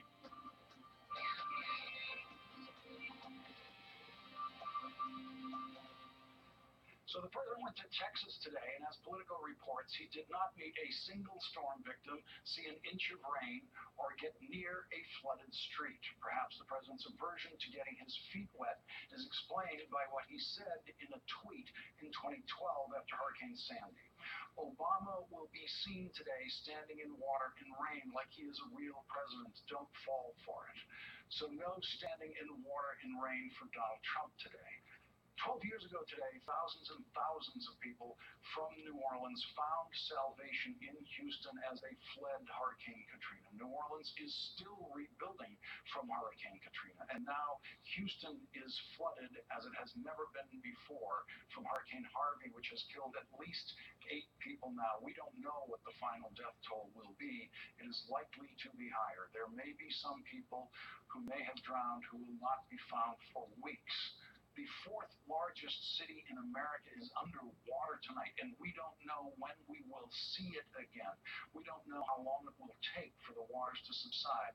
We don't know how long it will be before we see the highways and the houses and the buses and the bicycles and the televisions and the toys that are now underwater. 9,000 people have taken shelter in the Houston Civic Center. Many of them have lost every single thing, every object that mattered to them, every single thing that they loved. Children's artwork on their refrigerators washed away forever. Laptops with family photographs on them destroyed. Deeply important mementos lost forever. The luckier ones did not lose loved ones. I love Josh Earnest. Look how bad that was hurting him just listening to that. Yes, there are bright spots of heroism in Houston today, but it is heroism born in horrific disaster and tragedy, and into that tragedy today stepped the President of the United States. We won't say congratulations. We don't want to do that. We don't want to congratulate. We'll congratulate each other when it's all finished. We have had a tremendous group of folks. Our acting director, Elaine, thank you very much for the job you've done. And a man who's really become very famous on television over the last couple of days, Mr. Long. What a crowd, what a turnout. If you think the president's language was a little too celebratory about the sudden fame that can happen to people during hurricane coverage, a fame no one should welcome, if you think the president's language missed the mark emotionally and tonally, if you think the president was undignified, then you might also want to think about what the president was wearing. That hat is for sale on a Trump website. So the president used today's hurricane coverage to promote Trump merchandise, just as he uses the presidency every day to promote all things Trump that have a price tag on them. Hotel rooms, restaurant meals, golf courses. That hat is for sale on the president's campaign website. The $40 that you send to the campaign to buy that hat will be used to pay for some of the costs of Donald Trump's next rally, or it can be used to pay for Donald Trump's criminal defense lawyers who are representing him in special prosecutor's investigation, which, according to one report we will be discussing tonight, is getting closer and closer to the president himself. One of the deaths in Houston that was ignored by President Trump is Police Sergeant Steve Perez, who had been missing since Sunday morning. we couldn't find them. And once our dive team got there, it was too treacherous to go under and look for him. So we made a decision to leave officers there waiting until the morning, because as much as we wanted to recover him last night, we could not put more officers at risk for what we knew in our hearts was going to be a recovery mission. President Trump did not mention Sergeant Perez today, and he has not tweeted about Sergeant Perez today, and he has tweeted about some unrelated, idiotic Trumpian things. Lawrence, please stop calling him the president.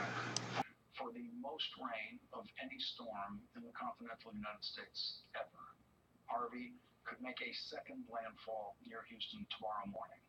The Red Cross says 17,000 people are in shelters across Texas tonight. Here's Houston's Mayor Sylvester Turner this afternoon. With respect to shelters, of course, at the George R. Brown now, we have expanded our capacity. The reality is that not only are we providing shelter for Houstonians, but we're also providing shelters for people who are coming outside the city of Houston, who have been directly impacted by the storm. We're not turning anyone away. Joining us now, James Fallows, national correspondent for The Atlantic and former speechwriter for President Jimmy Carter. Also with us, Josh Earnest, former White House press secretary for President Obama. He's an MSNBC political analyst. And Josh, I want to get your reaction to the way the president handled himself in Texas today. You know, Lawrence, let me start by saying that as an 18-year-old young man in 1993, I moved to the city of Houston, Texas to attend college. And I lived in Houston for a couple of years after I graduated from college. The first job I ever had in politics was actually the Houston mayor's race in 1997. So I can tell you that the city of Houston, that community, is one that I know well. I have loved ones there today. And that is a city that is struggling. And tonight we're praying for the people in that city, as we have been for the last several days. When it comes to the president's conduct, you know, Lawrence, I had the opportunity to travel with President Obama on numerous occasions, unfortunately, to communities across this country that had sustained significant damage from a storm. Just over a year ago, President Obama was actually on the ground in a suburb outside of Baton Rouge, Louisiana, surveying a community that had recently sustained some terrible flood damage. And what I can tell you is that everybody who observed President Obama on that trip watched him interact with the local officials, watched him interact with local first responders, watched him interact with people whose lives had been upended by tragedy, recognized that that trip was not about Barack Obama. That trip was about the President of the United States, the person holding that office, offering support and ongoing resilience to that community, to make sure that they understood that the rest of the country stood with them in their darkest hour. And I hope that in spite of President Trump's refusal, or at least mistake, in omitting a reference to those who have lost so much in this tragedy, that the people of Houston understand that the rest of this country, as symbolized by the president's visit, are standing with them in this dark hour and are going to be standing with them long after the television cameras leave. And we're ready. We've got your back, and we're going to be there with you as you recover from this terrible tragedy. Let's listen to another press secretary, Ari Fleischer, who was George W. Bush's press secretary. Let's listen to what he had to say about this today. So there was something missing from I guess I was daydreaming about it too much, Max. Had to come for a visit. That, in my opinion, should have been the first thing he should have said, was that his heart goes out to those people in Houston who are going through this, and that the government is here to help them to recover from this. And then secondly, the job of the president is to thank those who are the first responders. James Fallows, you worked for President Carter, and these are the nights when we're talking about how a presidency is conducted. It's really invaluable to have people who worked in the White House for a president. Can you imagine Jimmy Carter or any other president complimenting someone about how much time they've spent in television coverage and how famous they're getting as a result of this kind of coverage of a tragedy? It is extraordinary, as Josh was pointing out, and you too. And I think of it as sort of three layers of tasks that a president faces with this kind of disaster. The first is the very long-term effort of rebuilding a city, an industry, or whatever, and that is going to take a long time, years, maybe even decades, and that's the hardest of all to do. We'll see how the Trump administration fares with that. The second, which most presidents would have done today or in the last 2 or 3 days, is to speak for the nation. As Josh Earnest was saying, there's a responsibility the president has to express the wishes of the entire country in solidarity and sympathy and support and long-term hope. We saw even George W. Bush was just interviewed informally today, and he in 30 seconds sort of rattled off from the top of his head that kind of supportive message that Ronald Reagan gave after the Challenger explosion, and that Barack Obama gave after many disasters, and that George W. Bush gave after 9/11. The third thing that presidents usually do, and human beings do, is just have some kind of human empathy and warmth with people who have lost everything. And politicians do things for stage reasons, but just as people, most of them who hold this office have that vibe of just feeling, as Bill Clinton put it, feeling your pain, of just wanting to hold people and see them and bear witness and say that I am the representative of the country, but I also am a person, and I'm here to say you've been through something terrible, and I'm here to offer support and sympathy, and people are better and worse at that. Richard Nixon wasn't so great, but the fact that Donald Trump didn't even try either of these latter two things, to speak for the country or to deal with individuals, there is something unusual about him as a person that I think we saw today. Let's listen to what James just mentioned, George W. Bush, and what he had to say today. I know there's some people from Houston here, in the Houston area, and I know you're going through a really tough time. And just know that there'll be a lot of people that are going to help the people down there. A lot.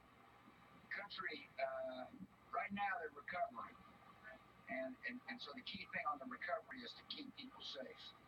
And then it's going to be rebuilding. And if you're from that area, you'll be amazed at the people who come down there to help. All kinds of people. And so the days are dark now, but they're going to get better.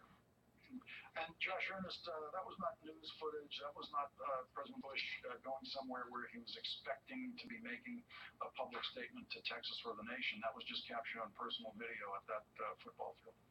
Yeah, look, I think it's a natural human response, and I also think that those are the kinds of leadership qualities that we typically look for in a president. And I think this is evident that these are the kinds of things that transcend party. This is what we expect of Democratic and Republican presidents. This is what we expect of American presidents. And look, Lawrence, I think the other part of this that's important for people to understand is it's easy to dismiss these sorts of visits as mere photo ops. And let's be honest, that's what they are. But it's important as the President of the United States, whether that's George W. Bush or Barack Obama, puts their arm around a police officer or puts their arm around somebody whose home has been destroyed in a flood, that is sending a signal to all of the millions of other people who live in Southeast Texas that the country stands with you. The country won't forget about you. The country understands that what you're going through is arduous and painful and will take a long time to recover, and that we will stand with you as you do.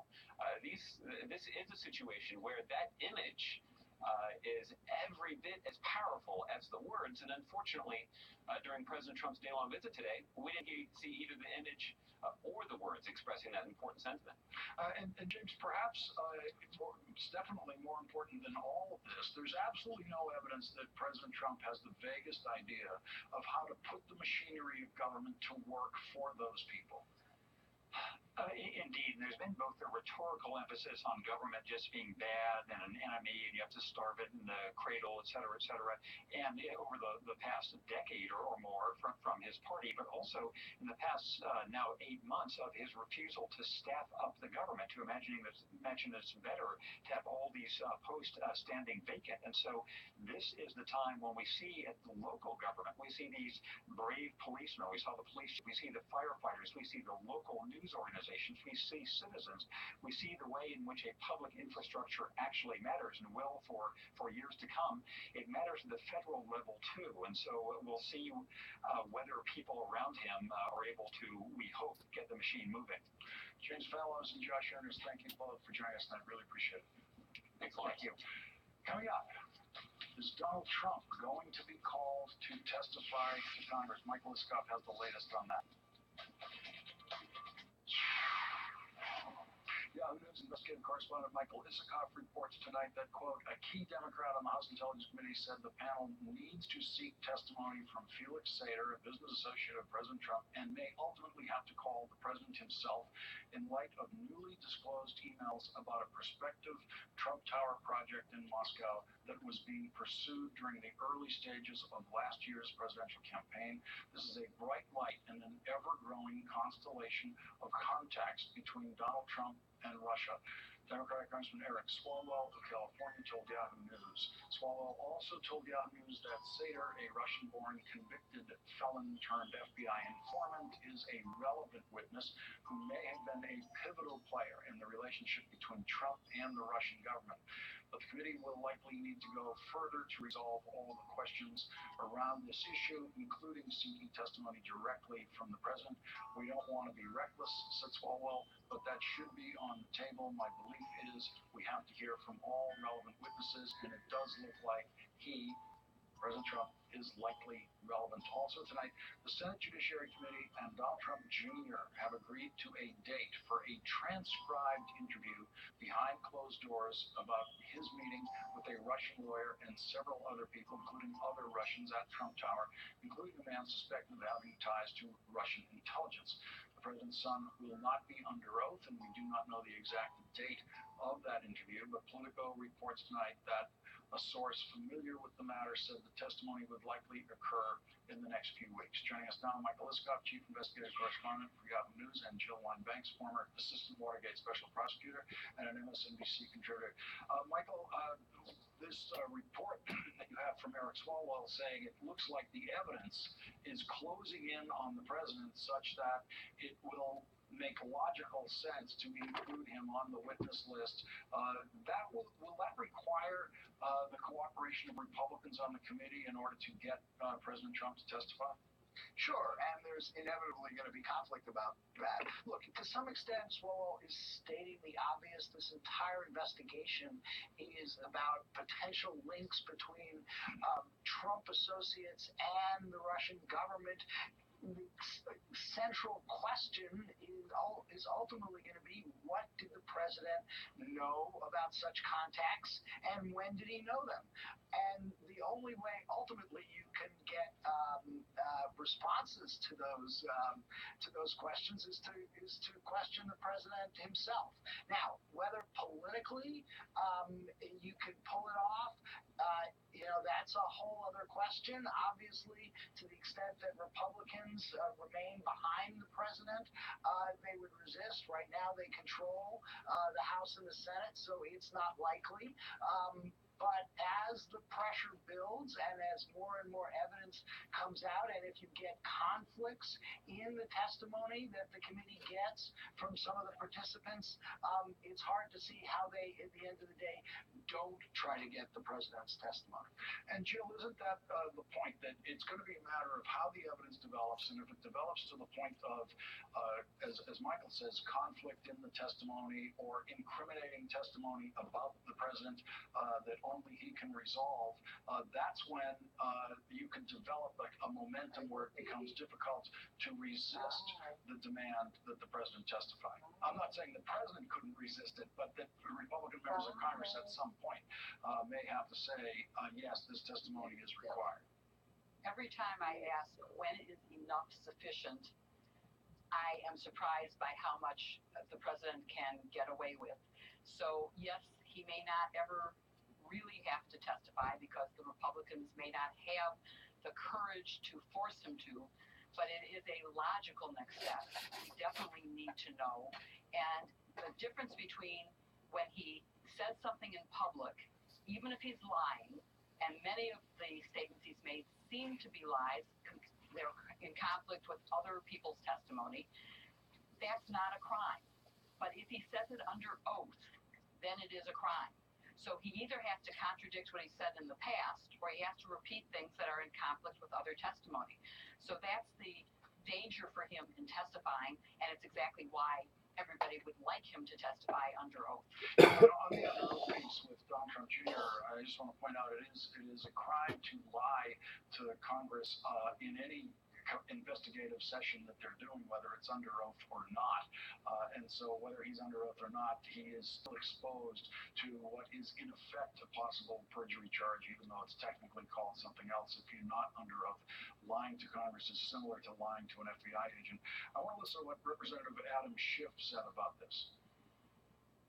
The president had a potential financial interest in doing business with Russia during the course of the presidential campaign, and that financial interest may have caused the president to have a pro-Russian foreign policy during the campaign. The president was being less than truthful about pursuing business with Russia during the campaign. This is part of a pattern we have seen not only with the president.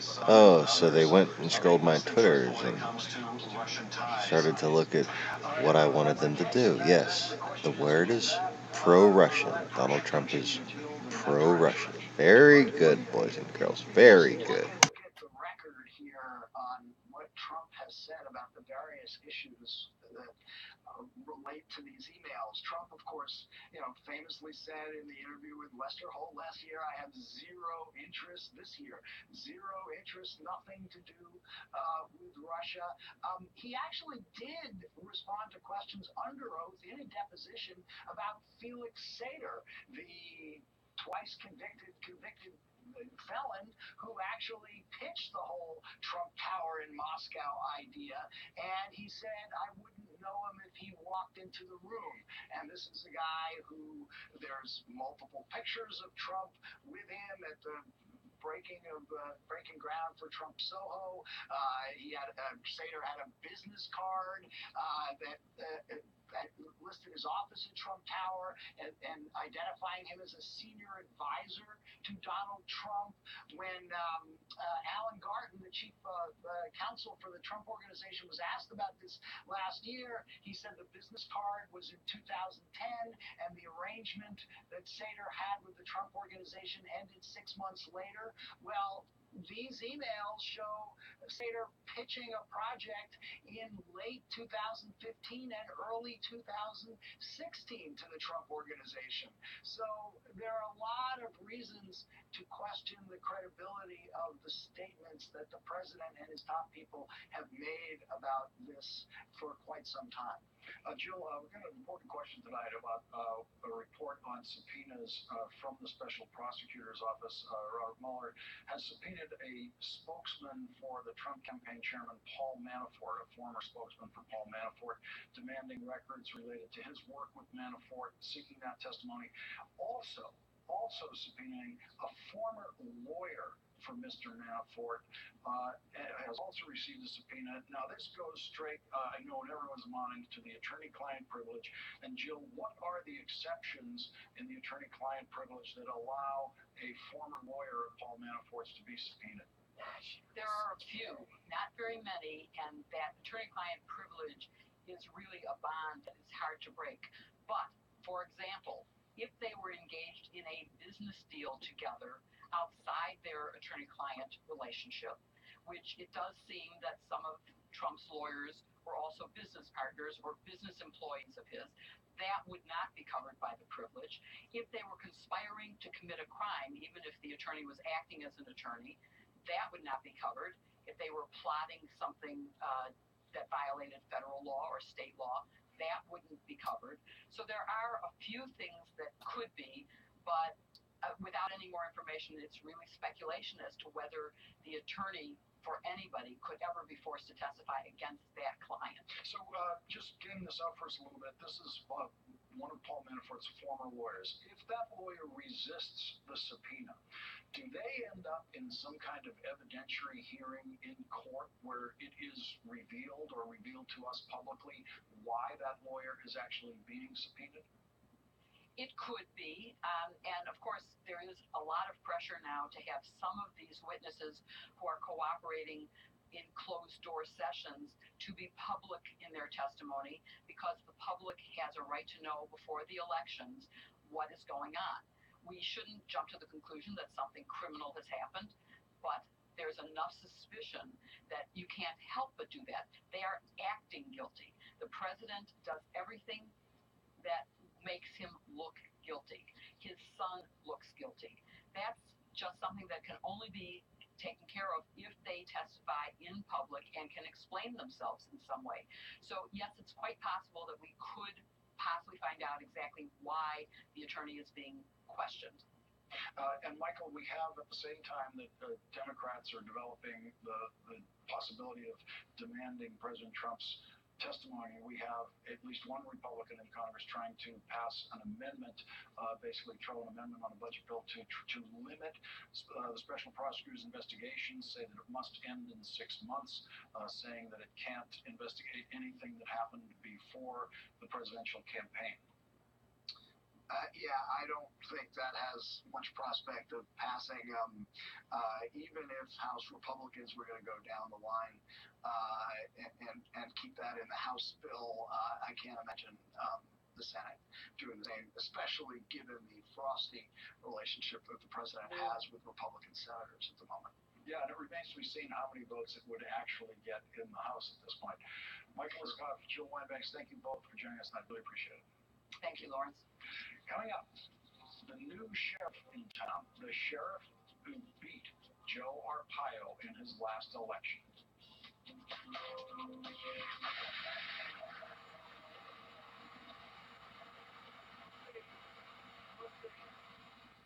That was the president at the White House at 8 a.m. this morning on his way to Texas. Tonight, Korean leader Kim Jong-un issued a new threat in remarks delivered by the Korean Central News Agency. Kim Jong-un called North Korea's latest missile test over Japan, quote, a meaningful prelude to containing Guam.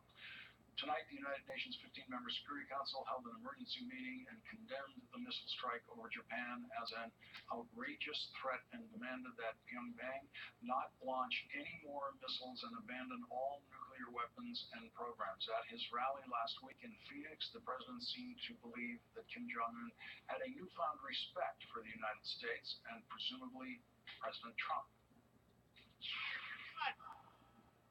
Kim Jong-un, I respect the fact that I believe he is starting to respect us. I respect that fact very much. Respect that fact. Joining us now, Christopher Dickey, the World News editor for the Daily Beast and an MSNBC contributor, and Max Boot, senior fellow for national security studies at the Council on Foreign Relations and a former foreign policy advisor for the presidential campaigns of John McCain, Mitt Romney, and Marco Rubio. And Chris Dickey, there he was a week ago thinking there was a newfound respect. Max is laughing. Well, in fact, it's almost funny. I mean, it's sad. I think if you look at the pictures that Kim Jong-un's press people have put out of him laughing joyously as these missiles are going up, I don't think actually have that. There's the picture. Go ahead. Yeah, I don't think that shows him looking particularly intimidated by Donald Trump or Rex Tillerson or American policy. I think he understands perfectly well that unless Russia and China were to get on board with the United States for much harsher measures than they have ever been willing to do or show any signs of willingness to do, not much is going to happen to him to change his mind. And in the meantime, he is at the center of world attention. He is making little North Korea, this cruddy little country with no resources virtually, a world figure on the world stage. So of course he's laughing. It was a North Korean news publication that released that photograph tonight. And I want to go back a week to what Rex Tillerson said about the North Korean situation last week. Let's listen to this. I think it is worth noting that we have had no missile launches or provocative acts on the part of North Korea since the unanimous adoption of the UN Security Council resolution. And I want to take note of that. I want to acknowledge it. I am pleased to see that the regime in Pyongyang has certainly demonstrated some level of restraint that we've not seen in the past. Max, it almost seems like that was taken in North Korea as a challenge. Well, it's kind of pathetic that this administration is so desperate for its mission accomplished moment that if there's like 2 days that go by and North Korea doesn't do anything provocative, they say, oh, well, no, North Korea is behaving now, and pretty obviously that is not the case at all. And this is really just showing how hollow, Trump has rolled out this artillery of alliteration, fire and fury, locked and loaded. And guess what? Kim Jong-un is not scared by that because he understands that he has nuclear weapons, he has a formidable conventional force, he has 10,000 artillery troops trained on Seoul, and we don't have any military options. Steve Bannon acknowledged that as he was going out the door. It's pretty obvious to anybody who understands the situation, and Kim Jong-un understands the situation. Yeah, and Chris, the Bannon comments were essentially from deep inside the Trump White House saying there's absolutely no military option that doesn't get too many South Koreans killed instantly, therefore there's no military option. Well, there's no military option that doesn't get a hell of a lot of South Koreans killed and a hell of a lot of Americans who are based in South Korea killed. There's really no question about that. But that doesn't mean that Donald Trump will eventually accept the idea that North Korea is a nuclear power with intercontinental ballistic missiles that can hit the contiguous United States. Is Donald Trump the kind of man who can accept that? Can he listen to the people, or will he listen to the people who say, who lost North Korea, who put us in a position we're endangered by this madman Kim Jong-un? I'm not sure he will, and I think that creates an incredibly dangerous situation.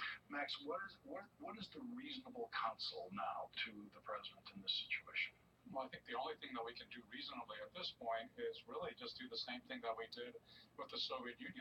Remember, we're very alarmed right now that the North Koreans have maybe a dozen, maybe 24 nuclear weapons, and most of them are about to acquire the ability to put a nuclear weapon on an ICBM that can hit the United States. But remember, the Soviets had that capability for decades, and nobody in his right mind ever talked about a preemptive strike on Moscow to wipe out the threat. What we relied on was containment and deterrence. It worked with the Soviet Union. I'm convinced we don't have any other option with North Korea. It's not a great option because you're seeing now with this ballistic missile test over Japan, North Korea is a scary place. They are dangerous. They are unpredictable. But at the end of the day, I don't see anything to indicate that they are suicidal. Kim Jong-un does not have any desire to become a martyr. He just wants to stay in power and enjoy his ill-gotten gains, basically. And I think he understands that, yes, he may have a few dozen nuclear weapons. That gives him a strong hand. But we have thousands of nuclear weapons. If he attacks South Korea or Japan, we have the capability to wipe him from the face of the earth. And I think he is smart enough not to do that. I think he's basically just playing a game of brinksmanship to try to get as much as he can. As Christopher said, it's this rinky-dink country with no other resources. All they can do is exploit their military arsenal, and he's trying to do that. And I think we need to be sure that we don't get carried away, we don't overreact, and we don't put ourselves out on a ledge the way Trump has done with all of this over-the-top rhetoric saying that he's going to stop them from getting nuclear weapons that can hit us, locked and loaded, fire and fury, all this kind of stuff. It just escalates this war of words and does not help us in any way. Chris, a quick last word. Kim Jong-un is trying to do what is the question, because as he does these things, he gets more sanctions and life becomes more difficult in North Korea. Well, I think eventually he believes that the world will have to come around. It'll accept that he has this arsenal, that he can be deterred, so he doesn't have to be completely eliminated, and then he's in a much more powerful position to negotiate, but also to intimidate South Korea. Once we accept that North Korea has a nuclear arsenal and we live with that, how does South Korea live with that? He can start to put pressure on them as he's never put pressure on them before. And I think that South Korea is really his goal, much more than anything else. I'll have to leave it there for tonight. Next book, Christopher Dickey, thank you both for joining us tonight. Really appreciate it. Coming up, what a former speechwriter for President George W. Bush calls, quote, the most forthright racist incitement of the Trump era.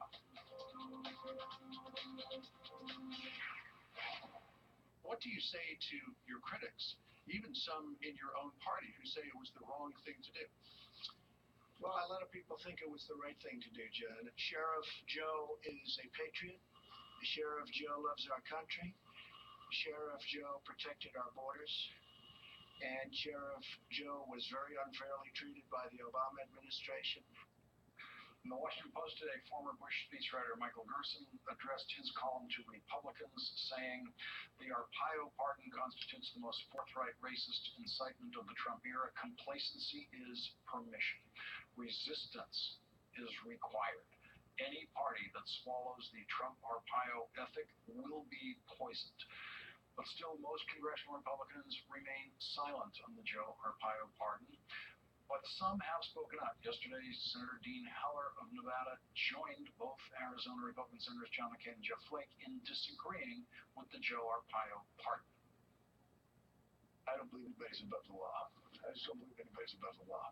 I didn't like it when Bush did it. I didn't like it when Obama did it, and I certainly don't like it now. The people of Maricopa County, Arizona, made their opinion of Joe Arpaio clear. In last year's election, Sheriff Joe Arpaio was defeated by almost 13 points in his re-election campaign. The new sheriff who defeated Joe Arpaio promised to bring a new approach to law enforcement and to end what he calls, quote, the costly and disgraceful practice of using our badges to harass and intimidate people of color.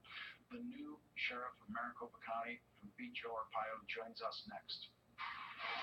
There's a new sheriff in town, and he joins us now. Sheriff Paul Penzone of Maricopa County, Arizona, who defeated Joe Arpaio in the election last November. Sheriff, thank you very much for joining us tonight. I really appreciate it. I want you to listen to something that President Trump said yesterday about Joe Arpaio, and then I want to get your reaction to this. Yes, sir. When I mentioned him the other night, you saw the massive crowd we had. The people went crazy when I said, what do you think of Sheriff Joe, or something to that effect. The place went absolutely crazy when I was in Arizona last week. So I stand by my pardon of Sheriff Joe, and I think the people of Arizona who really know him best would agree with me. Sheriff, the president seems to think Joe Arpaio is the most popular guy in Arizona. How did you beat him by 13 points if people of Arizona are such fans of Joe Arpaio? Well, obviously our community felt otherwise. The victory in November was considerable, and it was because of the action that have gone on for many years. This was not a popularity contest. This was a contest to determine who was best suited to lead public safety on behalf of the community that we have. And although that room may have been supportive of this decision, this community is not, because there's still a lot of healing to do, and there's still a lot of losses, both financial and otherwise, that have affected us adversely. Yeah, I think that's the mistake the president makes all the time, is if the people gathered in this room who are all Trump fans agree with President Trump, then the whole world agrees, or the whole state of Arizona. Talk about what the voters were, in effect, revolting against in this last election during the Arpaio experience. It was a very expensive experience for these voters, wasn't it? It was. The contempt hearing was really the conclusion of a lot of just bad policing, politically driven decisions, and what turns out to be not public safety but political agendas. So over the course of the final few terms, we had cases, nearly 400, that were crimes against children that were not properly investigated under my predecessor. Additionally, it's cost us over $70 million to our taxpayers to address lawsuits and legal fees due to those civil rights violations, which under any terms are unacceptable. We in law enforcement have an obligation, and that's to ensure that we stand and define the constitutional laws and what they are, and to never ever violate those, because if we do, we lose the public's trust. So this litany of things that he did, which was really more about politics than policing, led to the ultimate outcome, which was a community that had enough and was ready to move forward. And again, it wasn't about the person, whether you like that person or not. It was about the person who was inept at their job of being sheriff, which for all of us is far too important. So, and some of the points that you've made since you've taken office is that there's two things. There's what Joe Arpaio was doing wrong and that was unconstitutional, and that's been fairly well publicized. And then there's all the things he wasn't doing, all the normal pursuits of law enforcement that he was not doing or wasn't doing adequately. Talk about some of those. Well, the problem is this. Law enforcement is a very serious job.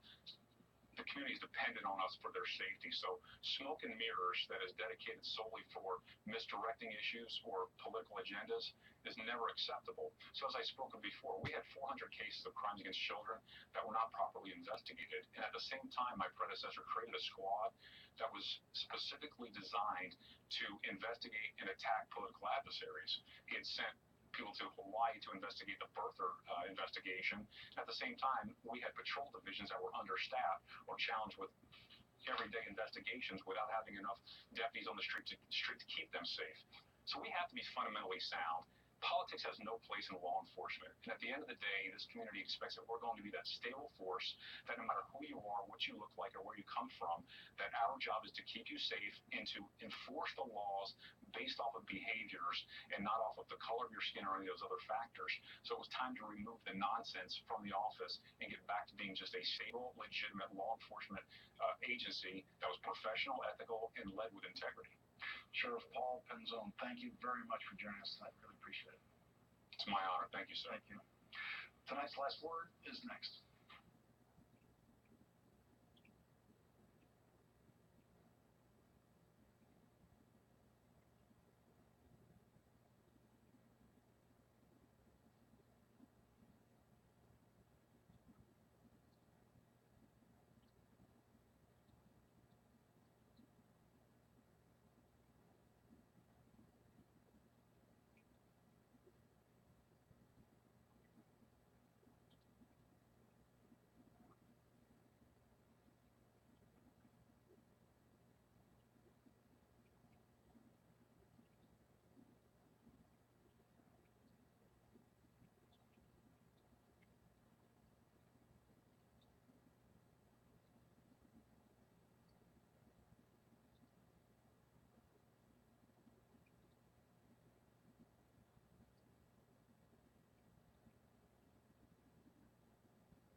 Alright, y'all. Well, I'm going to go ahead and call it a night. Thanks for joining me. Click the like button, subscribe, notification bells, blah, blah, blah. Thanks.